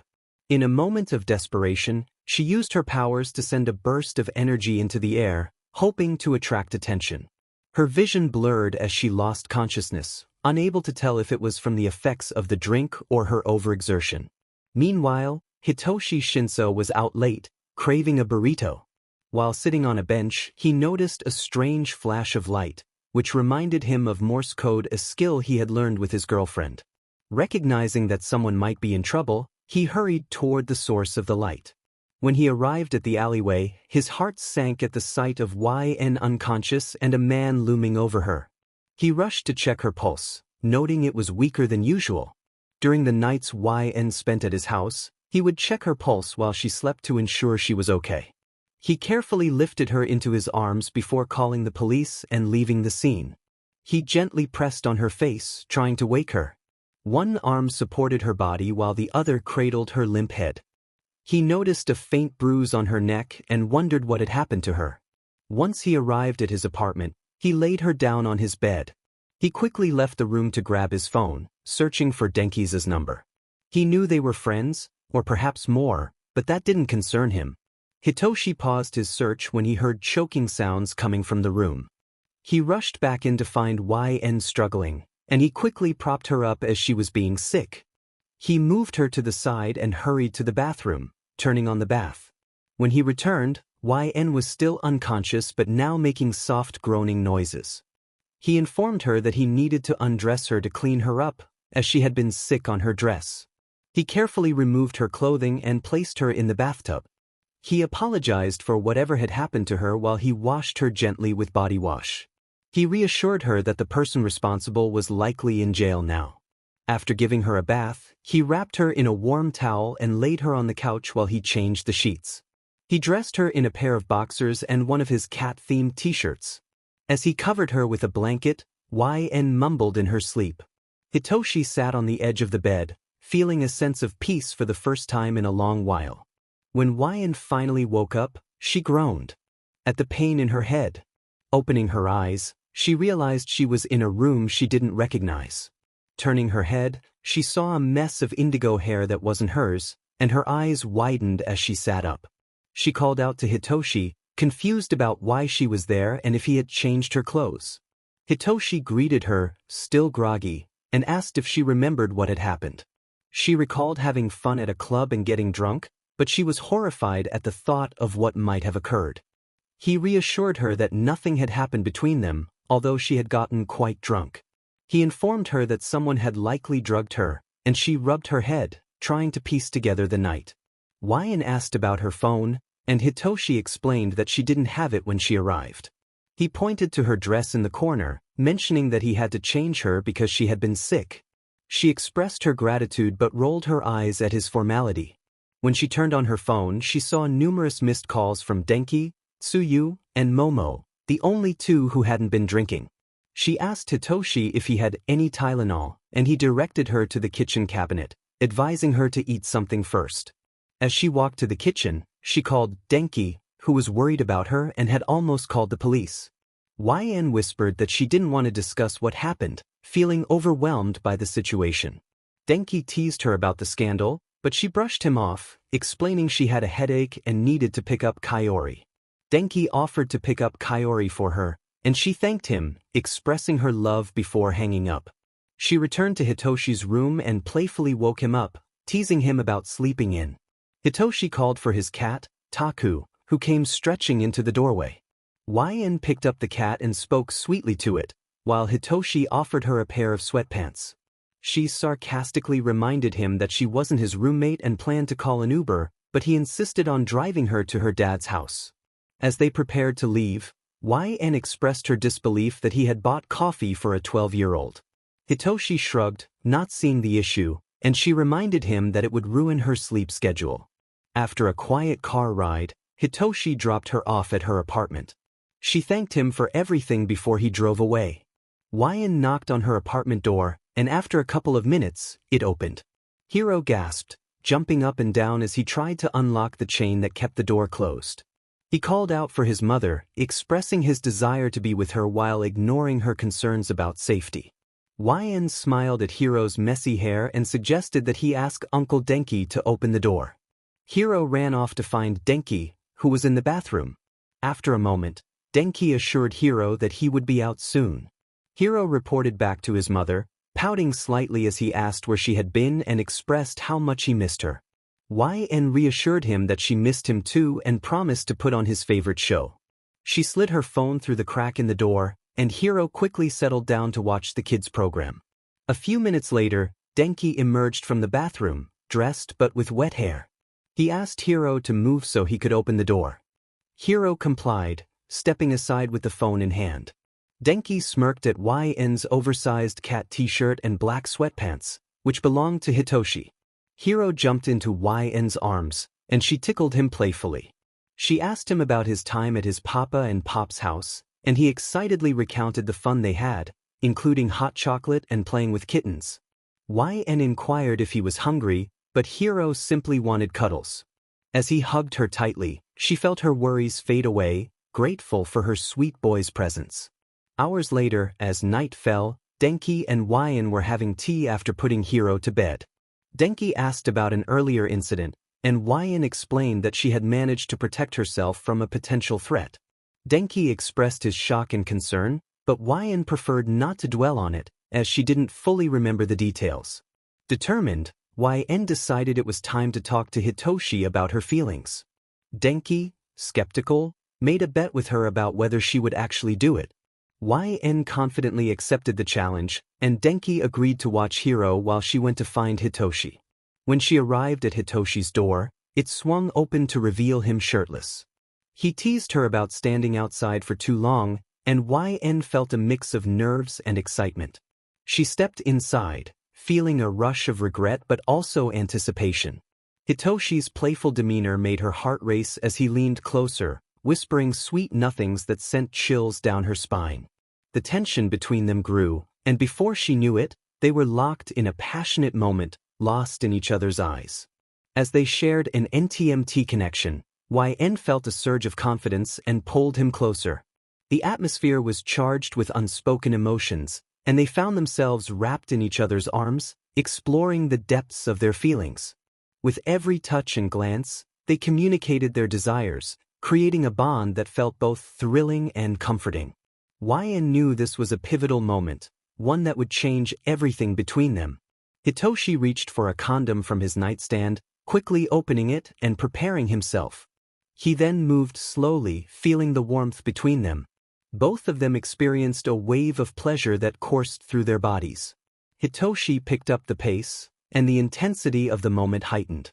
He expressed how much he had missed this connection, adjusting his angle to find just the right spot. The sensation made her nails graze his back, and he felt a thrill at her response. He playfully warned her to be gentle with the scratches as he continued to move with purpose. The surprise of his sudden movements elicited a gasp from her. He turned her face to meet his gaze, urging her to focus on him as he continued. She felt overwhelmed with pleasure and urged him not to stop, and he responded with a kiss, maintaining his rhythm. As the pressure built within her, she pleaded for release. Hitoshi encouraged her, pushing her closer to the edge, and soon she reached her peak, a sound of joy escaping her lips that could likely be heard through the walls. He continued to move, and tears of overstimulation filled her eyes. After a few more moments, he finally withdrew and moved beside her, disposing of the condom. He praised her softly, placing a hand on her chin and kissing her gently. Exhaustion washed over her as she closed her eyes, and he tenderly stroked her cheek, helping her drift off to sleep. Hitoshi then went to the bathroom to clean himself up before returning with a damp cloth to tidy up. He covered her with his t-shirt and climbed into bed, falling asleep beside her. The next morning, YN wished she had awakened to the sound of birds singing, the sun gently shining on her, and Hitoshi holding her close. Well, at least the last part was true. A loud phone rang, jolting both YN and Hitoshi awake. She lay in Hitoshi's arms, half asleep, listening to the persistent ringing. Hitoshi reached over to answer the phone without checking who it was. His deep morning voice resonated in the quiet room as he spoke. He then informed YN that the call was for her. Groaning, she extended her hand to take the phone. She squinted her eyes, feeling groggy. She didn't want to comment on who she had just heard. Something seemed to have happened, and as she sat up, she could hear loud sobs in the background. "Denki, what happened?" she asked, making her way to the bathroom. "So, I flipped on my bed," Denki began. "Please don't tell me you broke your neck," YN replied, concern creeping into her voice. "Not exactly. I guess Hiro saw me do it and wanted to try it too. He flipped off the bed instead of onto it, and his arm broke his fall. Denki Kaminari, I'm going to be so upset with you. Is that him crying in the background?" YN groaned as she stepped out of the bathroom, putting on her underwear. "Yeah, he won't stop. I think it's broken. We're at the hospital, but there's a long line, so they can't admit him yet. A lot of people are staring at me. Send me your location, I'll be there in a minute." She quickly threw on her sweatpants and hung up. Hitoshi, still yawning, asked what had happened. "It's an emergency, I have to go," YN said, struggling to put on her shirt and avoiding his question. Hitoshi pulled the covers up to cover his chest and asked if they would talk about last night. "I'll come by to talk later." By Hitoshi, she replied, tying her hair up. When he offered to drive her, she insisted she would run. Hitoshi laughed at her determination. Why are you laughing? You know what, Bye, I have to go, she said, walking out of the apartment and locking the door behind her. She reassured herself that she was just 10 minutes away. 5 minutes later, YN was panting, hands on her knees as she approached the hospital entrance. The cold air kept her from sweating. Upon entering the waiting room, she immediately spotted her sobbing child. The stares from the other patients made her want to shout at them. She walked over and gently held Hiro's face, kissing his cheek. Which arm is it? She asked Denki as Hiro rubbed his face against her hand. The right one, Denki said, pointing. YN carefully picked up her sobbing child, mindful of his injured arm, and rubbed his back while whispering soothing words. After a few minutes, Hiro stopped crying, resting his head against YN's neck. She felt the dampness of his tears on her shoulder. Is he sleeping? She whispered, turning him toward Denki. Yes. How did you do that? He asked, astonished. Mom power, she replied playfully, making a fake explosion sound. I already put his name down for an appointment, Denki said, glancing down at Hiro. YN asked him to check the wait time, and he nodded, standing to join the line. Thank goodness. That poor kid with such a young mother doesn't know what she's doing. Keep your kid quiet this time, an elderly woman remarked, her sour expression making YN's blood boil. Excuse me? I may be young, but I'm a good mother. My child is in pain, and I've worked hard for both of us, so maybe you should mind your own business, YN shot back.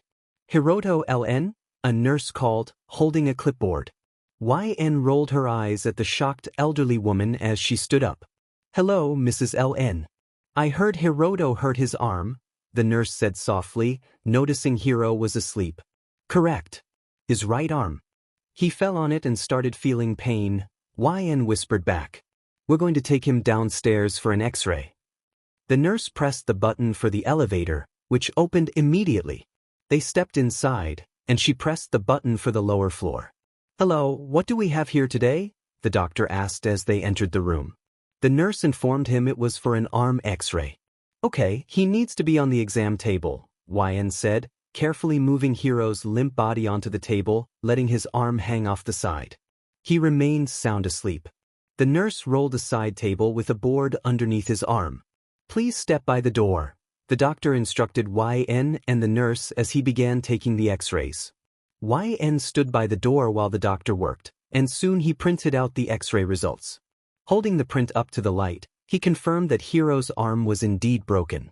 Go upstairs to room 306, and we'll have a doctor come to you, the nurse said with a smile as YN picked up Hiro. He felt light in her arms, and she held him nervously as they rode the elevator. Once they opened the door to room 306, YN sat in a chair, and Hiro nestled his face against her chest. Finally, I had to literally run from the receptionist, Denki said as he burst through the door, panting. What do you mean? YN asked.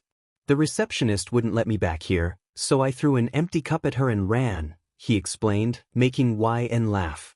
Denki sat down just as the doctor entered the room. Hello, Mrs. LN, he said, pushing a cart filled with materials. Hiro's eyes shot open, and YN felt a wave of frustration. Hi, Hiro. How are we feeling today? The doctor asked. Hiro looked at YN nervously, still sleepy. Bad. I hurt, he whispered, pointing to his arm. Well, let's fix that up, shall we? Mrs. LN, can you place his arm up here? The doctor requested. YN gently moved Hiro's arm to the table. He frowned nervously. Perfect. So, Hiro, which color would you like? The doctor asked, rolling his chair closer. Mama, Hiro whispered, trying to get YN's attention. Yes, Hiro, she replied. He leaned in to whisper the color he wanted in her ear, making her smile at his shyness. He said purple, YN told the doctor. After several hours and many tears, Hiro finally had a cast. See? That wasn't so bad, baby, YN said, rubbing his hair gently. He was being clingy and not letting go, his legs wrapped around her waist. Yes, it was Mama. He wanted to go home, he whined as she pried him off and placed him in the car. was in the driver's seat, messing with his hair. She opened the driver's side door and said she wanted to drive. Denki got up and tossed her the keys. He then asked Hiro if he wanted anything for dinner while sitting in the passenger seat. Hiro sniffled, looking out the window, his eyes and nose red. She and Denki exchanged worried glances. Whenever Hiro felt bad, he would retreat into himself, much like his father. When they got home, they could have a movie night with lots of snacks, and she would give him some medicine to help him feel better. She came to a stop in traffic, noticing Hiro picking at the cast on his lap. He nodded in response to her suggestion. The rest of the car ride was quiet. Once they arrived at their apartment, Denki carried Hiro up the stairs to spare him the effort of walking. Denki ran to the couch where Hiro was sitting, eager to distract him with toys. He felt guilty for letting Hiro hurt himself while he was supposed to be watching over him. Hiro thanked Uncle Denki, feeling better after she gave him some children's medicine, and now they were settled in to watch movies. She handed Hiro the popcorn and ice cream, kissing his forehead. He smiled, no longer noticing the discomfort in his arm. They still needed to make hot chocolate, and Denki playfully dragged her to the kitchen. He asked what had happened and why he had heard Hitoshi's voice on the phone, curious if she had told him. She explained that she had intended to but had fallen asleep instead. Denki smirked, teasing her, which made her roll her eyes. She mentioned that she had planned to tell Hitoshi that day, but Hiro had gotten hurt. Pouring the hot cocoa mixture into a mug, Denki encouraged her to go ahead while he watched Hiro, shoving marshmallows into his mouth. She insisted she would handle it tomorrow, affirming that she would always be there for her son. With a smile, she picked up the hot chocolate and walked toward the living room. As she entered, she asked if they were ready for movie night, and Denki jumped onto the couch. Hiro smiled happily, sitting between them. Suddenly, her eyes shot open at the sound of a loud sob coming from Hiro's room. She quickly threw off her covers and rushed to his room. Turning on the lights, she found him holding his right arm. Frantically, she asked what was wrong, and he cried that it hurt. She sat next to him, wrapping her arms around him, her heart racing with worry. It was okay, she would get him some medicine. Rubbing his back, she picked him up and headed to the kitchen. After giving him his medicine, he continued to cry in pain. She comforted him, rubbing circles on his back until he finally fell asleep. She ran her hand through his messy indigo hair and kissed his forehead. She struggled to fall asleep, even 4 hours later. Hiro was asleep in her arms as she sat against the headboard, watching the sunrise. When she finally got up at 8 a.m., she started making coffee and cooking breakfast for Hiro. Denki opened the door with his keys, surprised to see her. He asked what had happened, and she explained that Hiro didn't feel well and had been in pain. Denki offered to take over so she could sleep, but she insisted it was no use. He helped cut strawberries while she finished the pancakes. Just then, Hiro stumbled into the room, his hair a mess and wearing a long cat t-shirt. Denki greeted him and asked how he was feeling. Hiro replied that he didn't hurt anymore and laid down on the couch face first. She told him she had made pancakes but that he needed to take his medicine first. Holding out a teaspoon of medicine, he lifted his head and swallowed it, making a sour face. He complained that it was gross, which made her smile. Denki then asked if they could sign his cast. Hiro tilted his head, confused, and she explained that it meant they could draw on it. Excited, Hiro sat up, and Denki handed her a marker. After they finished writing, Hiro and Denki went to the table to eat. Hiro thanked her for the delicious pancakes, shoving a huge bite into his mouth. She kissed his head before flicking Denki on the forehead for eating all the strawberries. He pouted, claiming it wasn't all him, but she pointed out the empty tub. After admitting to sharing, he said he was going to take a shower and asked her to watch Hiro. She agreed, but only if she could shower afterward and use his good shampoo.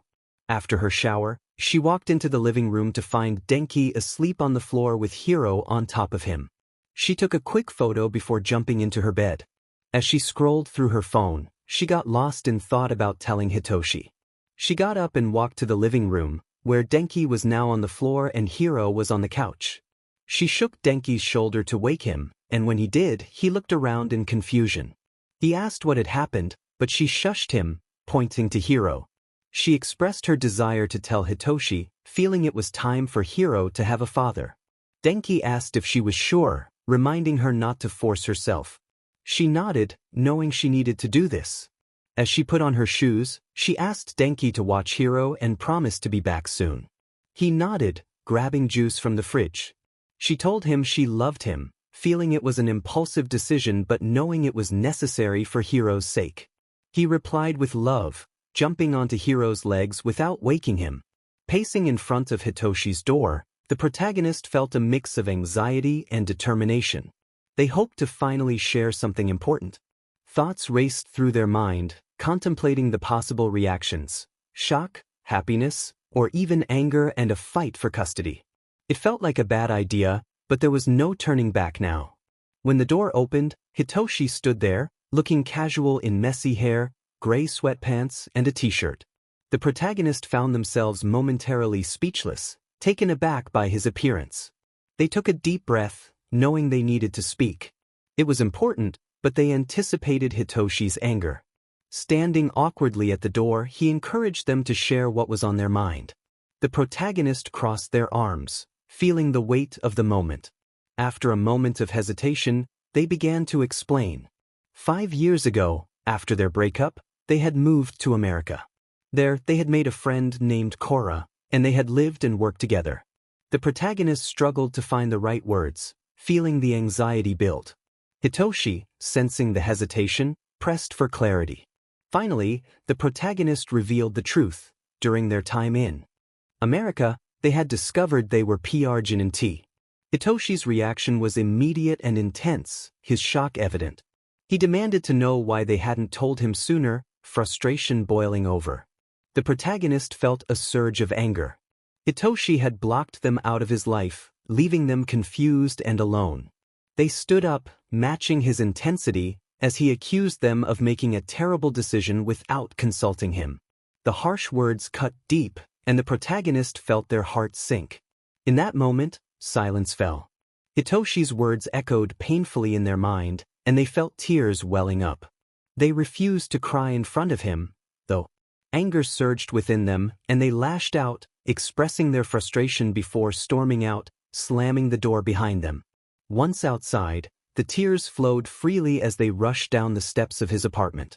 They weren't the most athletic hero, but they ran with a desperation they hadn't felt in a long time, not stopping until they collapsed onto their knees, breathless. In the darkness of a vast grass field, they struggled to catch their breath, consumed by a whirlwind of emotions. They felt a deep connection to their past, grappling with the blood ties that bound them to both Hitoshi and their father.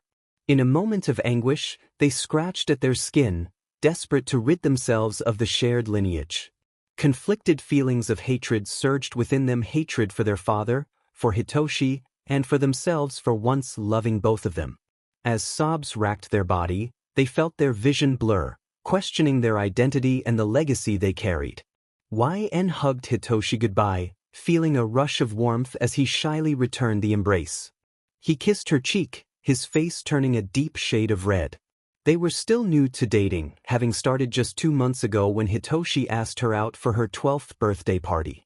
As he walked away, YN waved, cherishing the moments they spent together after school.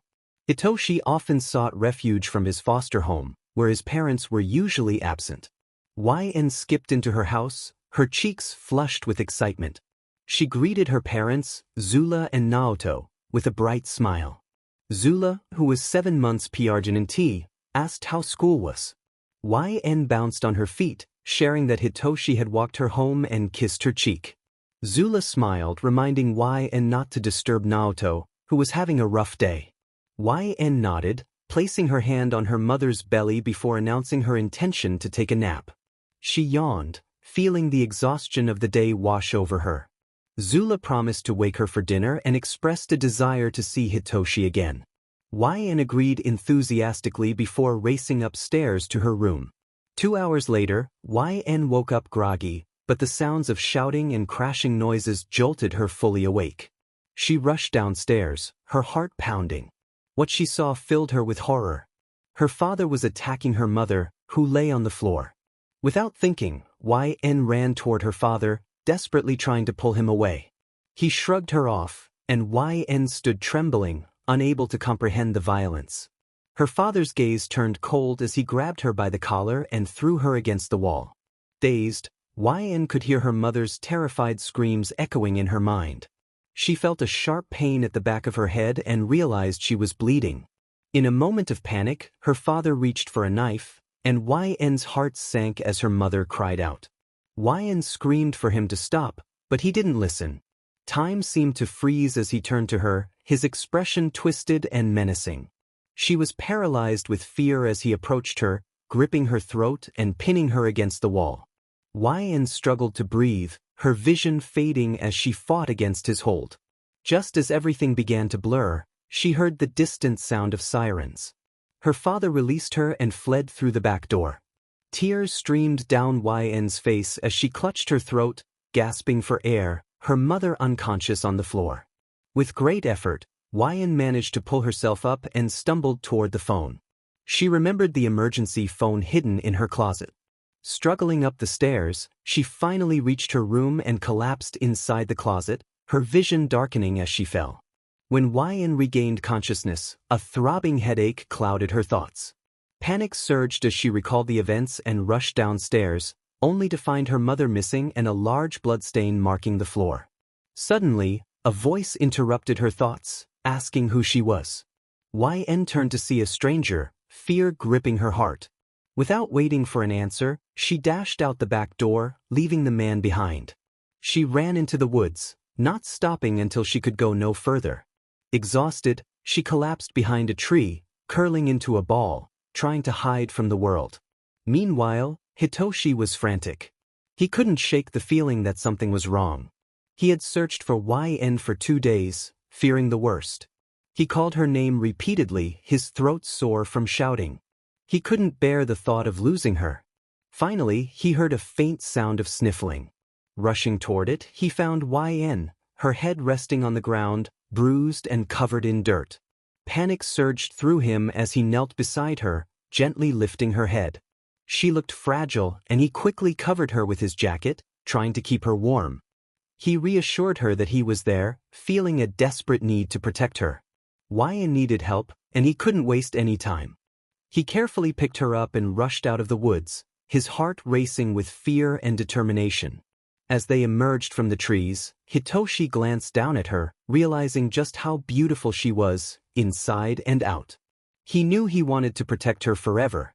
But as he approached his empty house, he couldn't help but wonder how everything had spiraled so far out of control. I quickly opened the door, rushed to my room, and laid the beautiful girl on my bed. I covered her with my blanket before searching for my phone. I knew she had always been afraid of hospitals. They only made her anxiety worse. Suddenly, YN's eyes shot open, and her lips began to tremble. It took me a few moments to calm down, as her sudden awakening startled me. I reassured her, saying that I was there and she was safe. She barely managed to whisper my name, and for a few minutes, silence enveloped us. We gazed into each other's eyes, which were filled with pain, regret, and grief. She admitted how scared she had been, and as she broke down, I held her close. Tears flowed freely, and it shattered my heart. She shared everything that had happened, needing to release the burden she carried. Though I had never sought vengeance for anyone but myself, the thought of confronting the monster who had hurt her filled me with a fierce determination. 5 years later, I woke up to the sound of a baby crying. My baby. As a new mother, I had learned to recognize all kinds of cries, from my 4-month-old son. Hungry cries, tired cries, grumpy cries, but nothing compared to this one. It was a cry of pain. My heart raced as I dashed to my son's room. Looking down into his crib, I saw he was fine, but something felt off. The window was open, and I would never leave Hiroto's window ajar. A note lay nearby, and my heart sank. Someone had entered Hiroto's room. I quickly picked him up, calming him down as he was usually a quiet baby. Panic surged through me as I grabbed his car seat. At just 18, I felt limited in where I could go. I placed him in the car seat and read the note. It taunted me, suggesting that someone was coming for us. My hands trembled as I dropped the note and rushed outside to my car, only to find the tires popped. A strong gust of wind pushed me back, and I struggled to maintain my grip on the car seat, my head hitting the brick of the house. The wind reminded me of my father's quirk. I closed my eyes, trying to shake off the dizziness. Hiroto shivered, so I positioned the carrier behind me once the wind ceased. I was ready to fight, but he was gone, having fled. With nowhere to go, I rushed inside and locked all the doors. I placed Hiroto in a bassinet and we hid in the closet. I stayed alert all night, prepared for anything, especially since he had threatened my son. I couldn't live without Hiroto. I wouldn't let that monster take him from me like he had taken my brother. This time I would fight. When daylight arrived, I gathered our clothes and called my friend Cora, who drove us to a hotel. She offered to let us stay with her, but I knew it would put her at risk. I assured her I was fine, and Hiroto giggled as he played with his toy cow. I promised him that I would always put my life on the line before letting him get hurt.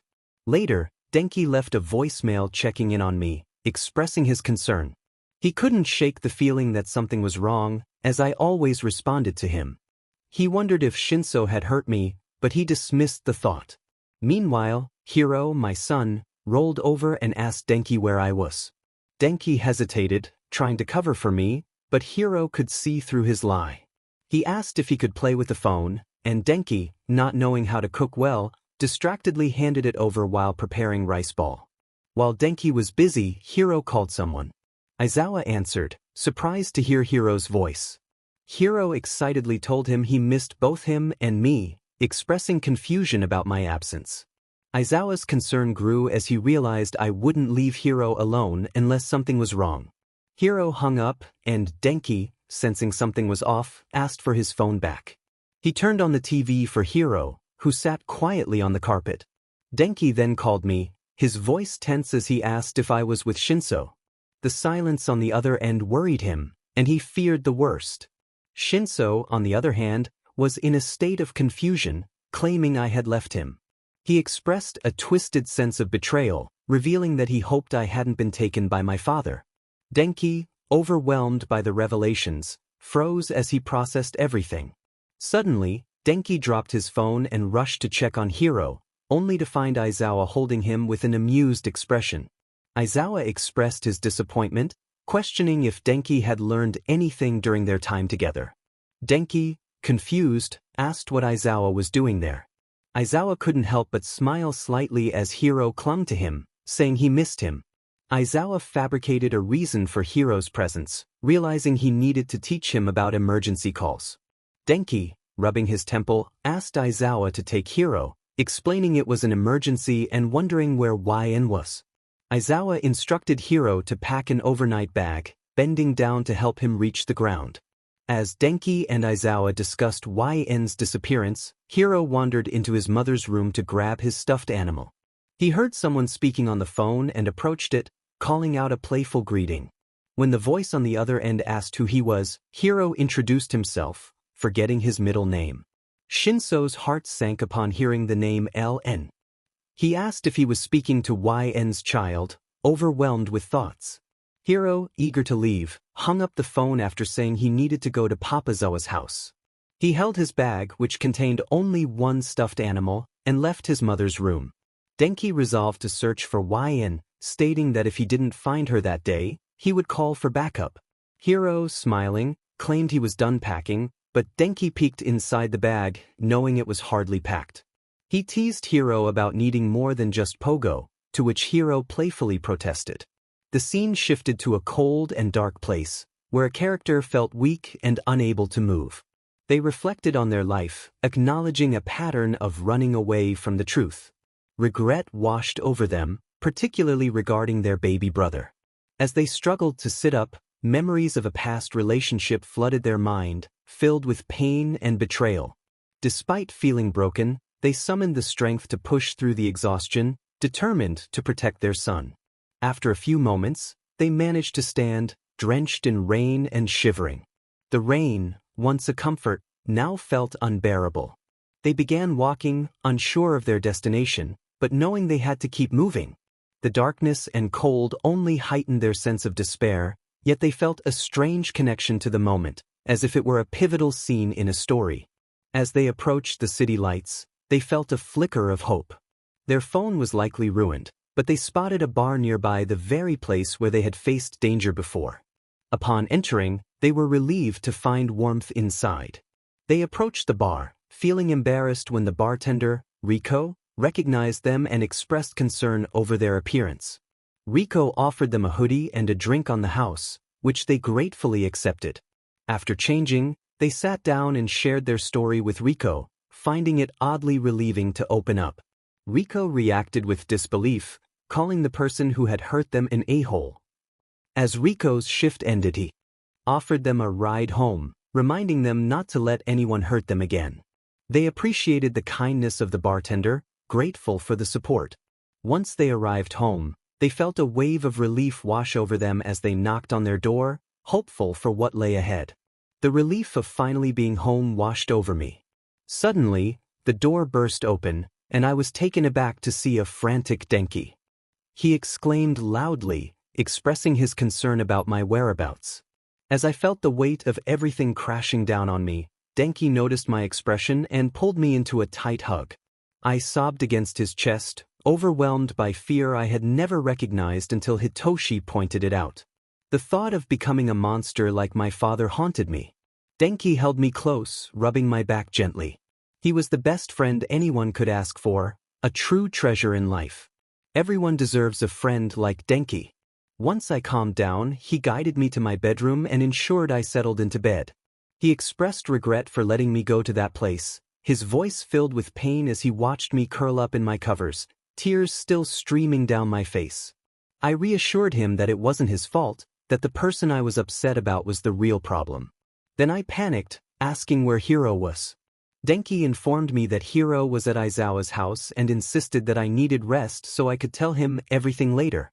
He encouraged me to stop crying, reminding me that the person who caused my pain didn't deserve my tears.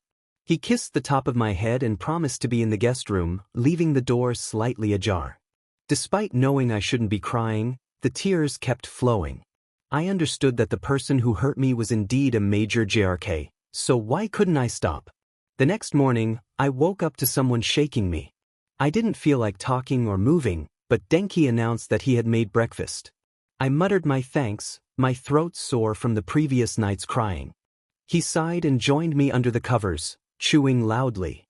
Denki mentioned that Mr. Aizawa would be dropping off Hiro soon and urged me to eat some of his eggs, claiming they were his best work. I whispered that I didn't feel well and tried to hide under the blankets. He playfully threatened to tell Mr. Aizawa to keep Hiro if I didn't eat. Reluctantly, I sat up, realizing I needed to pull myself together for Hiro. Denki held an egg in front of me, and I had to admit it was one of the best he had ever made. He encouraged me to eat more, and I learned that he had called Hiro, who had been quite upset. I shared my story with Denki, starting from my father and ending with how I ended up in Rico's car. When I looked at him, I noticed tears streaming down his face. He wiped them away, denying he was crying, but I could see the truth in his eyes. Denki expressed his anger towards Hitoshi, stating that he didn't deserve to have me or Hiro in his life. I nodded in agreement, my heart racing when the doorbell rang. Denki told me he would get Hiro and reminded me to wipe my tears. I hadn't even realized I was still crying until I quickly composed myself, forcing a smile as Hiro ran into my room. He jumped into my arms, exclaiming how much he missed me. I felt a surge of emotion, trying to hold back tears as I asked him about his time at his father's house. Concern washed over me when I saw him rubbing his eyes, and he admitted he thought I had left him. I reassured him that I would never leave and pulled him close. He mentioned that Uncle Denki had been looking for him, which made me feel guilty. I promised to get him a cat if he forgave me, and he perked up at the idea. Denki burst into the room, excited about the prospect of getting a cat. I reminded Hiro that he needed a bath first, and Denki left to gather supplies while I prepared the bathroom. When Hiro showed me his cast, I read the messages from his father and Pops, which made me smile. As Hiro splashed in the bubbles, he confidently declared he would name the new cat Rice Ball, explaining it was because he liked to eat rice ball more than sushi. I chuckled at his creativity, even if the name was a bit silly. After rinsing out his hair and finishing his bath, I breathed a sigh of relief. Hiro, now wrapped in a duck towel, chose a black hoodie and sweatpants to wear. Denki pretended to cry, joking about Hiro's outfit, and I couldn't help but defend my son, who looked adorable. Hiro pointed to the white kitten with black spots on its face, expressing his desire to adopt it. Denki, beside him, whined about wanting all the kittens, making the trip to the animal shelter a bit overwhelming. With a gentle tap on Denki's head, YN encouraged him to stay composed. The shelter worker carefully handed the chosen kitten to Denki as YN completed the paperwork.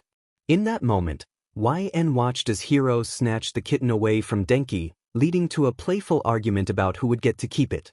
Such moments reminded YN of how special life was, and she wouldn't trade it for anything. As they approached school, Hiro crossed his arms and pouted, expressing his reluctance to go. YN asked if he was having trouble with anyone, but he simply laid his head on her shoulder, tired and wanting to sleep. She gently reminded him that he couldn't sleep all day. After giving him a kiss on the head, she watched him stomp up the stairs without looking back, rolling her eyes at his sass. On her way to the agency, YN tied her hair up in a high ponytail. She and Bakugo were assigned to patrol in Hosu due to its high crime rate, a task arranged by Best Jeanist. Upon arriving, Bakugo greeted her with his usual intensity, claiming he had been waiting all day, though Best Jeanist pointed out it had only been 8 minutes. Best Jeanist outlined their mission. They were to contain villains and handle the necessary paperwork, with accommodations already arranged for their stay. Bakugo, eager to get started, stormed out, prompting YN to hurry after him. As she caught up, YN reminded Bakugo that the train wouldn't arrive for another 10 minutes. He expressed frustration, realizing they would be staying for 3 days, which he had forgotten. YN quickly checked her phone, realizing Denki had night patrol and Hiro couldn't stay with him. She hesitated before calling Mr. Aizawa, feeling guilty for asking for another favor. Mr. Aizawa, sounding groggy, confirmed he would take care of Hiro for 3 days, easing YN's worries. She promised to repay him, and he simply requested more time with Hiro. Feeling relieved, YN smiled, grateful for the support. Bakugo, impatient, urged her to hurry. YN realized she had forgotten to pack clothes, feeling distressed. Bakugo suggested she buy some, teasing her about being unprepared. In response, she playfully poked him, earning a warning from him about his temper. As they boarded the train, Bakugo settled in, eager for a nap. YN moved to the back to avoid disturbing him while she called Denki. She explained her situation, and Denki expressed concern about the dangers of Hosu. After reassuring him that Bakugo would keep her safe, Denki seemed relieved but still worried. YN noticed the cold as she sat alone on the nearly empty train, with only one other passenger who was watching her oddly. She decided to return to her original seat, where Bakugo was still asleep. Feeling cold, she reached for his bag, hoping to find a sweater to keep warm. The chill in the air made it impossible to sit still, prompting a switch to a winter hero costume. A black sweatshirt emerged from the bag, emblazoned with King Explosion Murder and some explosive graphics. Even as adults, the name still held a special place. After putting the bag away, exhaustion took over and sleep enveloped me. Suddenly, a voice broke through the haze, urging me to wake up. An explosive figure hovered nearby, demanding to know the time. I rubbed my eyes and yawned, asking for the hour. Bakugo, frustrated, pointed to his dead phone, expressing his annoyance. I groaned, stretching before getting up, realizing we needed to patrol. Bakugo rolled his eyes, storming off the train, and I asked him when our patrol was set to begin. "Maybe you should pay more attention," he retorted, but then his gaze landed on my sweatshirt, and his face flushed with anger. Sparks flew from his hands, and I took off running with him hot on my heels, hurling insults. He used his quirk to propel himself forward, while I conjured a lightning lasso, planning to swing away. Just as I prepared to launch myself, an explosion echoed behind me. Bakugo demanded the sweatshirt back, and I rolled my eyes, reluctantly handing it over. I thanked him for letting me borrow it, a smile on my face. After the chaotic exchange, we walked in silence toward the hotel. I shivered, and Bakugo unexpectedly handed me the sweatshirt again, leaving me in disbelief. He insisted he wouldn't let me freeze to death, wanting to defeat me in a battle first. Grateful yet defiant, I thanked him, confident he would never win. Patrol had been less than enjoyable, and it frustrated me that Bakugo returned to the hotel without a scratch. I charged my dead phone before hopping in the shower, shaking my wet hair out to dry. I knew it would be a poof ball by morning, but I didn't mind. Diving into bed, I finally checked my phone, only to find 9 missed calls from Aizawa and 1 from an unknown number, along with a voicemail. My heart sank, hoping nothing was wrong, wishing Aizawa was just calling for a casual chat. When I called back, my hand trembled and my breathing quickened. Aizawa answered, his heavy breathing matching mine, and I felt a wave of dread wash over me. He finally spoke, and my worst fears were confirmed. Someone had broken into the school and taken Hiro. My heart shattered, and tears streamed down my face as I struggled to comprehend the situation. Desperate for answers, I asked if Hiro was hurt and vowed to get there as soon as possible. Aizawa's response left me reeling. Hiro had been shot before being taken. Panic set in as I realized I couldn't breathe, my world spiraling out of control. Suddenly, there was a loud knock at the door, and Bakugo burst in, sensing my distress. He saw the name on my phone and quickly took it, demanding to know what was happening. His expression turned grave as he listened, and after hanging up, he urged me to get up and go home. He pulled me up and set me on the bed, telling me to stop crying, insisting it wouldn't help. I struggled to gather myself for Hiro's sake, but despair clouded my thoughts. Bakugo reassured me that Hiro would be okay and insisted we needed to find him, promising to call for backup. The journey home felt endless, each passing moment intensifying my fear. I couldn't bear the thought of losing Hiro. Finally, we arrived and I realized my shirt was soaked with tears. The thought of Hiro not meeting his father weighed heavily on me. I wiped my tears and stood up, my legs trembling. As I stepped off the bus, I felt numb but determined to get involved in the search. I approached Aizawa's house, where Bakugo followed closely. I asked Aizawa for updates, desperate to help in any way I could. He informed me that no suspects had been identified yet, but he had gathered pro-heroes to assist. I insisted on helping, pleading for any details he could share, driven by the need to find my son. Aizawa reminded me of my role as Hiro's mother, and I was determined to do whatever it took to bring him home. Aizawa sighed, expressing his concern about mixing personal life with hero work. YN, feeling frustrated, wished for more details to help identify who might have targeted Hiro. Aizawa agreed to meet at the police station, and YN hurried there, her heart racing with worry. Bakugo shouted for YN to slow down, but she couldn't afford to waste any time. Every second could mean danger for Hiro. She felt a wave of guilt wash over her, regretting not being there to protect him. Upon entering the station, YN wiped her eyes, trying to compose herself. The security personnel recognized her as the grieving mother of a missing child and let her through without question. Inside the office, the atmosphere shifted as everyone turned to look at her. She took a seat next to Aizawa and Present Mike, who both expressed concern for her well-being. YN nodded, holding back tears, and urged them to focus on finding Hiro. Aizawa informed her that 2 pro-heroes were already on the ground searching for Hiroto, and Hawks was using his feathers to aid in the search. YN struggled to keep her composure as she listened, feeling overwhelmed by the situation. The discussion turned to potential enemies, and YN's breath caught in her throat at the thought that this might be her fault. She hesitated but then requested to speak with Aizawa privately. Outside, she mentioned Hitoshi, Aizawa's son, and the potential dangers he faced. Aizawa seemed shocked, realizing he had overlooked the possibility of enemies connected to his son. YN then revealed her suspicion about her father, Namaki LN, and felt a wave of despair wash over her. She feared for Hiro's safety and felt she had broken her promise to protect him. Aizawa took notes and urged YN to go home and rest, but she resisted, insisting she needed to help. Aizawa, however, insisted that she needed to be at her best for the search and arranged for a driver to take her home. As YN left the station, she felt determined to find Hiro herself. She was willing to do anything to protect her son. Meanwhile, Aizawa received a call from Yamada, who was anxious about the situation.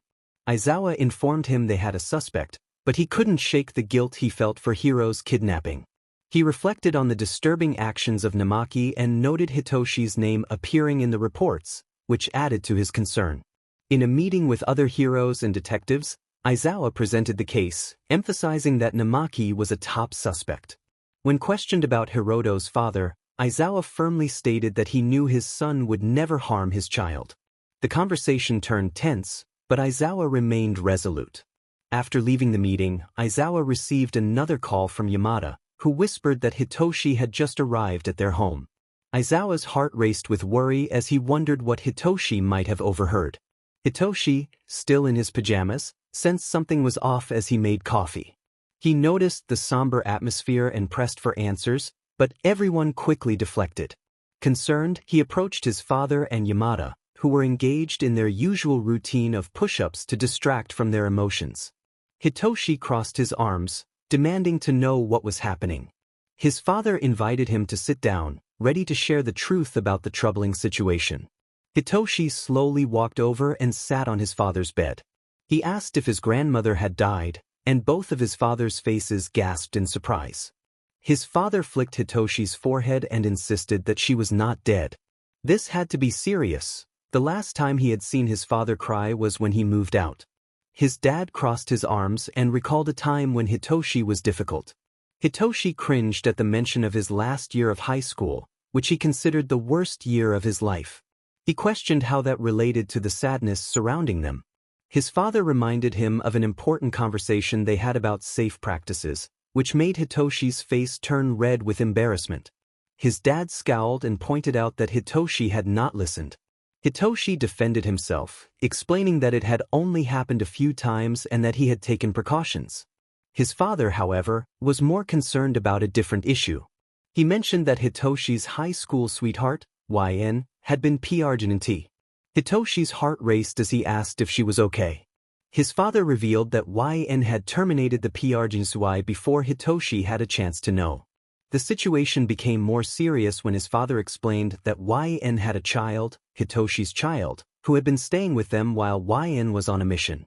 The child had been taken hostage at school, and they could not find them. Hitoshi felt overwhelmed with thoughts. He had a child, but now they were gone. He stood up quickly, feeling a wave of sickness wash over him. He wanted to leave the room but felt frozen in place. His father's voice broke through his thoughts, but his mind was blank. He was pulled back down to the bed, and his dad handed him a trash can just in time. After he composed himself, Hitoshi realized he had thrown up on his shirt. He apologized to his father, who reassured him that there was nothing to apologize for. They had all made mistakes as teenagers. Hitoshi asked for more information about the child, but his father said he wanted to respect YN's wishes and that she should be the one to tell him. As his father left the room, Hitoshi was left to ponder why he had broken up with YN and why he hadn't seen the signs. He wondered if she hated him and if their child was alive. He felt like a disappointment and realized he needed to see her.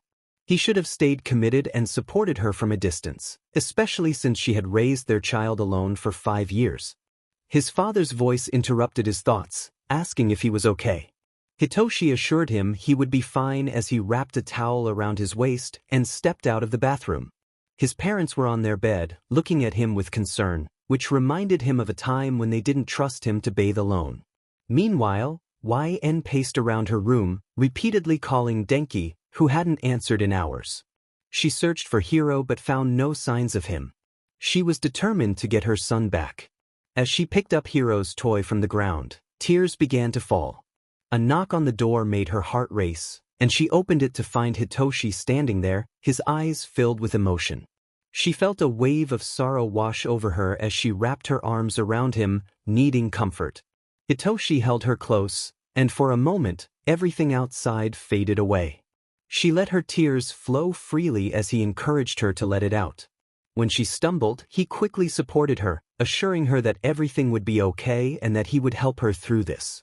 They sat together for a while before Hitoshi went to the kitchen. YN stared at Hiro's toy, remembering how he had played with it just days ago. When Hitoshi offered her food, she insisted she couldn't eat, overwhelmed with worry. Her thoughts raced as she imagined what Hiro might be wearing and if he had his bracelet on.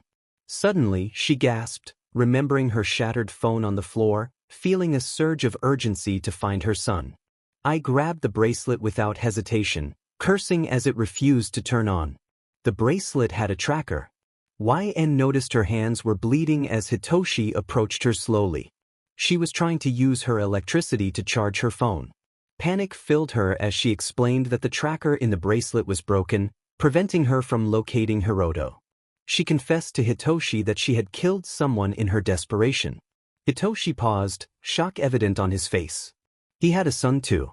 He decided to go to the store to get her a new phone, urging her to bandage her hands and eat something.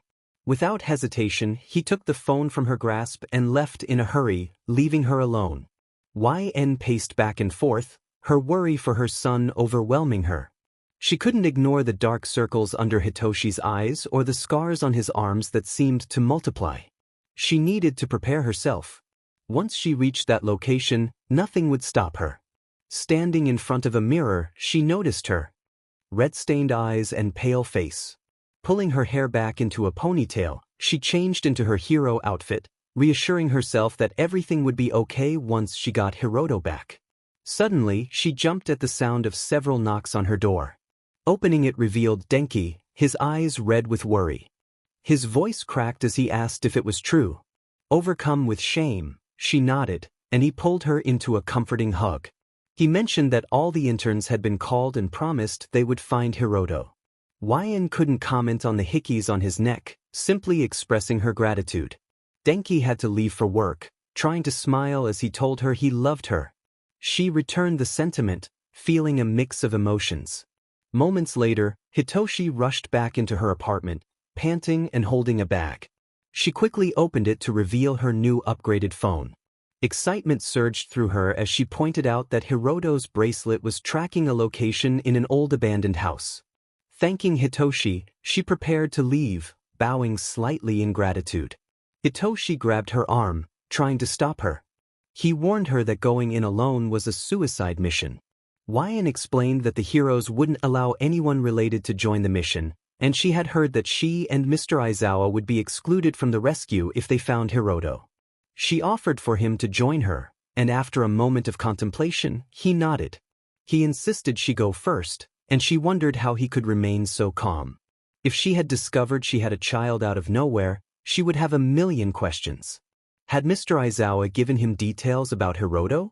She had permitted him to share some information, but she wondered if he had revealed everything. YN thought about Hitoshi's mental health. When they were together, he had shared his struggles with self-harm and promised he had stopped. Yet, the scars on his arms raised concerns. Did their breakup affect him more than it had affected her? Most importantly, she questioned who was truly at fault. They were getting closer, and she repeated to herself to hang on a little longer. Turning to Hitoshi, she asked how he felt about the situation. He took a deep breath, gripping the steering wheel, and suggested they talk about it later, after saving Hiroto. His words made her anxiety grow heavier, but she nodded, urging him to turn left at the next intersection. As they drove, her anxiousness intensified with each passing minute. She directed him to turn left, and when he did, she accidentally crashed into him, apologizing quickly. She grabbed her bag, putting on her mask, gloves, and watch, which would warn her if she overused her quirk. As soon as Hitoshi parked, she almost bolted from the car, nearly running into the building if he hadn't locked the doors. Hitoshi pulled her back, insisting they needed a plan. If they rushed in and got outnumbered, they would be in serious trouble. Taking a deep breath, she closed her eyes and asked for his idea. Their plan was risky, but they didn't have time for anything more elaborate. It was now or never. YN used her electric quirk to bring down a power line, and they hid behind a bush. A group of 3 emerged a couple of minutes later. Hitoshi nodded at her, and he jumped out, using his binding cloth to tie them up. He pulled them behind the bush, tightening the bindings as they froze in fear, confusion evident on their faces. Hitoshi demanded to know where the child was, his glare intense. When one of the thugs stuttered in response, Hitoshi smirked, and the thug's eyes glazed over. They revealed that the child was down the stairs to the left and insisted there was no one else down there. Without another word, YN ran, leaving Hitoshi behind. Her only thought was of Hiroto. Rushing downstairs, she kicked open the first door she saw, cursing as she ran to the second door, which was already open. Her heart sank as she saw her son. Was he alive? She froze, unable to move at the sight before her. This boy didn't look like her son. Her son had a beautiful smile, always clean, and his eyes lit up the room. Trembling hands and shaky legs threatened to give way. If she found out her son was dead, she would not leave this place. She would die here. A presence behind her alerted her to Hitoshi's arrival. He wouldn't let anyone else in. She heard his breath catch as he stepped in front of her, approaching the boy. The child had indigo hair, wore the same clothes as Hiroto, and had the same bracelet. He even had a cast, just like her son. But the boy's head was dripping with blood, leaning back in a chair, looking so hurt, or worse, dead. The boy was her son. It had to be. Suddenly, everything felt numb. The weight of despair settled in as I found myself on the floor, my vision blurred. My hands moved instinctively, reaching for a knife concealed in my boot. A hand grasped mine, desperately trying to pull the knife away. Hitoshi urged me to listen, shaking my body gently. I looked up at him one last time, feeling devoid of hope. His words were muffled, and I broke eye contact with my past lover just before I shocked him with my intentions. The knife felt light in my grip, and I took a deep breath, aiming it at myself. But just then, the knife felt heavier. Hitoshi shouted that Hiro was alive, just unconscious, pleading with me to put down the knife. I wiped my tears away, asking if Hiro was truly alive. Hitoshi confirmed it, and my grip on the knife loosened as I glanced at my son lying on the floor. Relief washed over him as he encouraged me. Despite my shaky legs, I sprinted toward Hiro. Hitoshi was right. He was alive, his chest rising and falling. I placed my hands on his cold cheeks, letting out a loud sob. I never thought I would see my baby again. I promised him I wouldn't leave again, tears dripping onto his face. Hitoshi sat beside me, and even though I hadn't forgiven him, I found myself hugging him. He froze for a moment before wrapping his arms around me.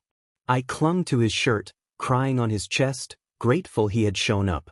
We remained in that position for what felt like an eternity, my tears staining his shirt as he comforted me.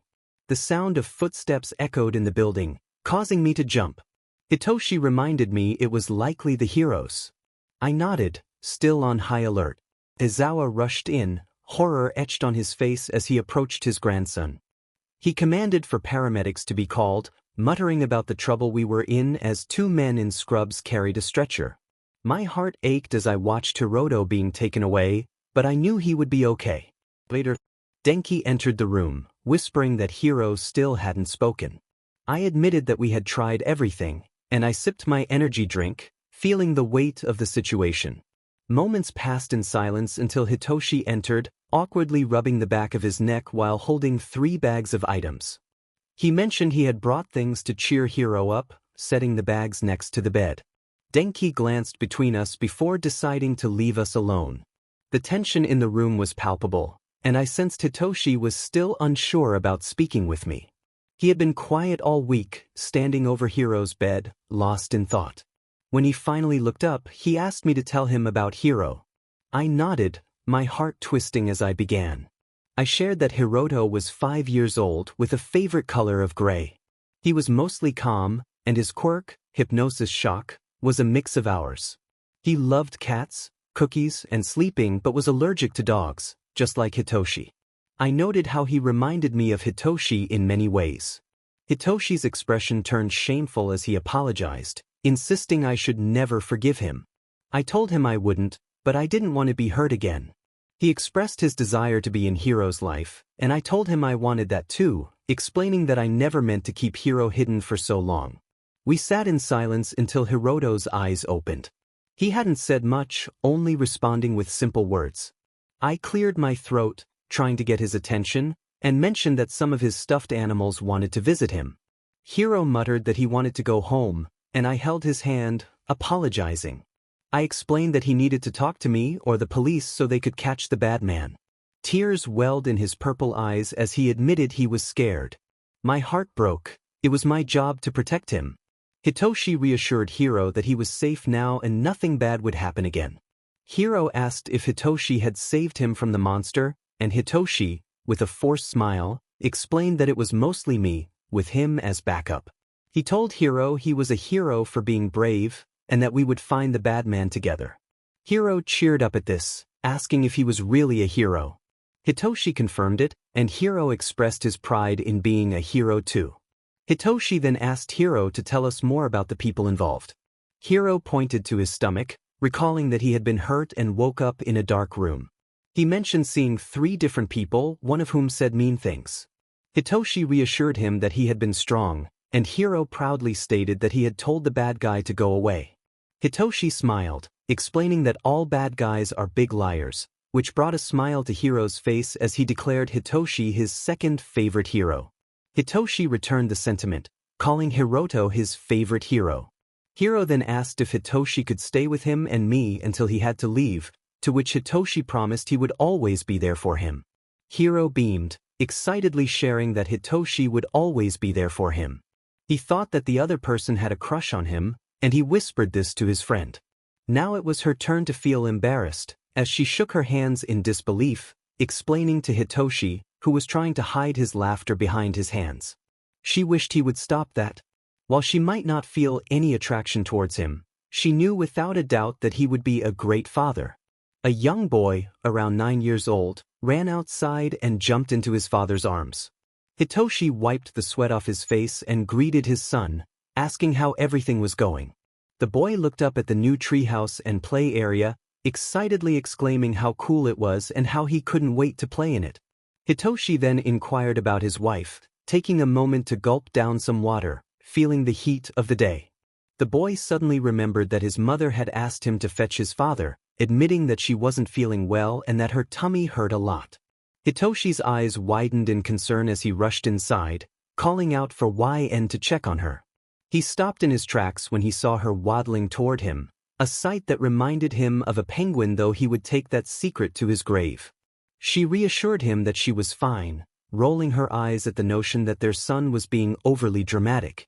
Hitoshi placed his hand on her lower back, guiding her toward the couch, and asked if their baby was kicking again, lifting her shirt slightly to check. She groaned, commenting that it felt like the baby was playing soccer inside her. Hitoshi knelt beside her, rubbing her belly and suggesting they should go to the hospital. He wanted to know if the kicks were painful or if she was experiencing contractions. She groaned again, gripping the sofa and insisting that it wasn't time yet. Their son chimed in, reminding his mother that she always made him go to the doctor when he didn't feel well. Hitoshi and Hiro shared a little handshake before turning serious again. YN asserted her role as the mom of the house, stating she would go to the doctor when she decided it was time. She shuffled toward the stairs, taking a deep breath. Hitoshi hurried after her, telling her not to go up the stairs alone. She insisted that it was just a one-time thing and expressed her discomfort, lamenting that she couldn't see her feet anymore. Hitoshi kissed her cheek and gently patted her hair, expressing his gratitude for her carrying their child. He whispered praises in her ear while helping her up the stairs, and she suddenly burst into tears, overwhelmed by his romantic gestures. He encouraged her to get to bed, helping her as her knees gave out. YN wiped her eyes, asking if he and Hiroto could join her. Hitoshi agreed, feeling relieved when she finally made it upstairs. He called for Hiroto, suggesting they watch a movie with Mama. Hiroto jumped onto the bed between his parents, and YN expressed her love for them, tears of happiness streaming down her face. They both assured her that they loved her too. After a short while, Hiroto fell asleep, and YN began to move around uncomfortably. Hitoshi leaned in to tell her that they were going to the hospital today. She protested, not wanting to go, but he pointed out that she had been groaning in pain every 9 minutes. He had already called Denki, wanting to ensure that his loved ones were okay. He helped her into her slippers and kissed her forehead, reminding her that they lived far from the hospital. She reluctantly agreed to go but asked to use the bathroom first. Hitoshi went downstairs to grab the bags, and when he returned, he saw YN in a dress wobbling down the stairs. He complimented her, and she admitted that he had been right about needing to go to the hospital, but she wanted to stop by McDonald's first. Hitoshi froze in shock, and she quickly informed him that her water had broken and that she was starving. He repeated to himself in disbelief that the baby was coming. She urged him to hurry, knowing they wouldn't let her eat for a long time once they arrived at the hospital. Hitoshi smiled and turned her around, pulling her in for a kiss that lingered. Just then, Denki pulled up in his sports car, exclaiming in surprise at the sight of them. Later, Hitoshi felt frustrated as he reflected on the events of the night before. It had been 8 hours since he had to leave his beautiful wife and their 2 children because someone had broken into several agencies, including his own. He hadn't even had the chance to kiss her good morning or tell his boys to stop fighting over who would feed the cat. He despised his job. A voice pulled him from his thoughts, and Todoroki asked if he had heard what he said. Hitoshi admitted that he hadn't, feeling tired and rolling his eyes. He expressed his frustration that it should have been the night patrol's responsibility, yet the villain was still at large. He took a sip of his lukewarm coffee, trying to shake off his irritation. Denki felt groggy as he slumped over the table, expressing his frustration about the current situation. Momo, determined to keep everyone focused, urged her teammates to stop complaining and start documenting every piece of equipment and paperwork that had been stolen. The room filled with murmurs of agreement as the heroes began their task. Bakugo leaned back in his chair, smirking as he dismissed the situation. He claimed that the petty criminals wouldn't dare target his agency.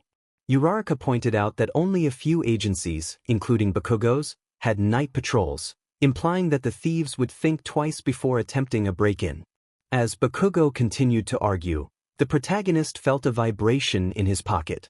It could be YN calling. She should have dropped the kids off by now. He had left a note for her, and he considered picking up flowers on his way home. Abruptly, he stood up, excusing himself from the meeting to take the call. When he answered, his oldest son's excited voice filled his ear. Hiroto was curious about why he couldn't see his father on the video call. The protagonist chuckled, noticing Hiro's messy hair, a clear sign he had just woken up. Hiro informed him that YN had let them stay home from school because she wasn't feeling well. Concern washed over him, knowing how YN usually pushed through her sickness. Hiroto mentioned that he had brought blankets for YN, who was shaking, and the protagonist felt a pang of worry. He asked where she was, and Hiro explained that she was still in bed, holding on to Toru, who was struggling to escape her grip. The scene on the screen showed YN buried under blankets, her exhaustion evident.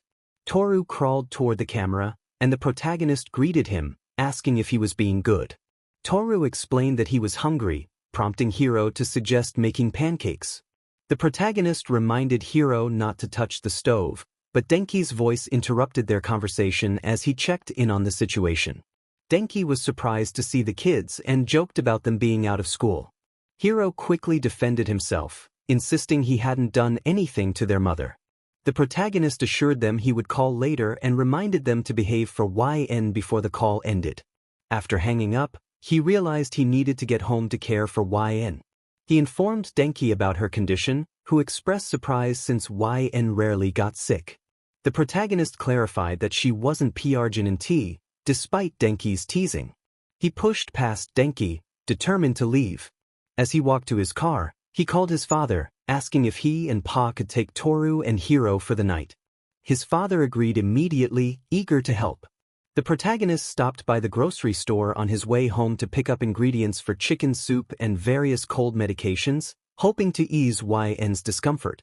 Then I stopped by McDonald's to get the boys their Happy Meals. When I arrived home, the first thing I noticed was how quiet it was. Even when the boys were out, YN would always have some soft music playing or the subtle sound of the TV. But now, it was completely silent as I dropped the groceries on the kitchen counter. I called out for Hiro and Toru as I unzipped my hero costume top and replaced it with a sweatshirt. "Daddy!" Toru and Hiro rushed carefully down the stairs. Hiro approached me first, his face lighting up with excitement. He exclaimed that it was the best day ever because I had brought nuggets. Toru smiled and rushed towards me with open arms. I bent down to pick him up and greeted him affectionately. "He missed me," he said, brushing his indigo hair out of his face. I patted down his hair and told both of them how much I had missed them too. Before they could eat, I suggested we change out of their pajamas so their papa and pops wouldn't get upset with me. As we walked up the stairs, Hiro asked if he could pick out his own clothes. I nodded in agreement. I entered Toru's clean room and set him in his chair, muttering to myself about the clothes I was selecting from the dresser. While I tugged off his pajamas, Toru asked if he thought mommy could be a superhero like me. I assured him that she absolutely could, recalling how she was my favorite hero before we had him. Toru was shocked to learn that mommy had been a hero, expressing disbelief. Hitoshi walked into the room, confirming that I never lied. After a life-threatening incident, Wyan had tried to return to the hero world, but the nightmares that plagued her at night made it difficult. When faced with a Nomo again, she realized her passion wasn't strong enough and decided to retire. I would never admit it to her, but I was relieved when she stepped back. Her nightmares ceased and she seemed more at peace. Toru squealed that she must have been the best hero ever while I put on his socks. Just then, I heard Pa calling for Hitoshi from downstairs. Almost immediately, Hiro and Toru ran down, with Toru yelling for Papa. Dad greeted them, scooping up Toru while Pa bent down to hug Hiro. Dad maintained a straight face as my youngest son tugged on his hair and asked how YN was doing. I awkwardly admitted that I hadn't had time to check on her since I was busy gathering ingredients for soup and the kids' lunch. Pa insisted that I take good care of her and to give her whatever she wanted without question. I assured him I would. Hiro then asked if they could take their chicken nuggets, and Pa agreed, telling them to say goodbye to me before heading to the park. Hiro turned around to tell me he loved me and to send his love to Mommy, hoping she felt better. I waved goodbye as they left. Toru hugged my leg, asking if I would call him. I promised that YN and I would call both of them before bedtime. He nodded eagerly and followed Pa and Dad out the door. I waved goodbye from the window before heading upstairs to check on YN. It seemed as if she hadn't moved an inch since the last time I was up here. Her body and face were still buried under piles of blankets.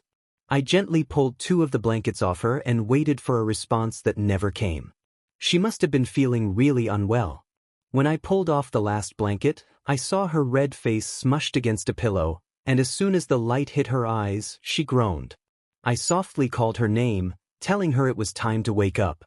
Suddenly, her eyes opened, and she slurred my name, confused about why I was home. I explained that it was afternoon and time for her to take some medicine. She wiped her eyes and mentioned feeling cold. I told her the house was at its normal temperature and asked if she knew where the thermometer was. She mentioned it was in Hiro's nightstand and curled back into her pillow, asking for her blankets back. I told her I thought she had a fever and didn't want it to rise, but I would let her keep 1 blanket. I covered her up with our blankets while I took the boys' blankets back to their rooms. As I dug into Hiro's nightstand, I avoided his hidden candy wrappers and toys before finding the thermometer. After sanitizing it, I returned to YN, who was still shivering. I instructed her to open her mouth, and she complied, allowing me to place the thermometer under her tongue. After a moment, I saw the reading and muttered in concern that we needed to go to the emergency room. YN sighed, insisting she was fine. I disagreed, scrolling through quick ways to lower a fever and told her I would be right back. I rushed into the bathroom, filled the tub with cold water, and added lavender-scented bath salts.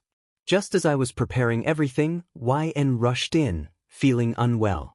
I quickly went to her side, brushing her hair back as she expressed how terrible she felt. After helping her up, I reassured her that we needed to get her fever down. I gently took her hand and led her to the tub, explaining that the cold water would help cool her down. I promised to grab some towels and electrolytes. When I returned, YN was shivering in the tub. I bent down to her level and kissed her feverish cheek, apologizing for the cold water as it was what the internet suggested. She nodded, and I could see the determination in her eyes to get through this. "Where are my children?" "They are at my dad's house, so don't worry about them," he reassured with a smile. "I love you." "I'm so glad we are married," she said, reaching over to brush his cheek. He hoped she felt that way. "Best husband in the world. The men of all men," she continued, but he interrupted, thanking her while holding her cold hand. "If this is your way of trying to get out, please try to stay a bit longer," he added. "Fine," she frowned. The least you can do is endure this with me, she muttered. Before she could say another word, he pulled off his shirt. Of course, my love, he replied before lying in the cold water. During his years of rigorous training, he had sat in many ice baths, so this was nothing to him. But he knew she was suffering. Come here, baby, he called, opening his arms and lying against the side. She settled back into his chest.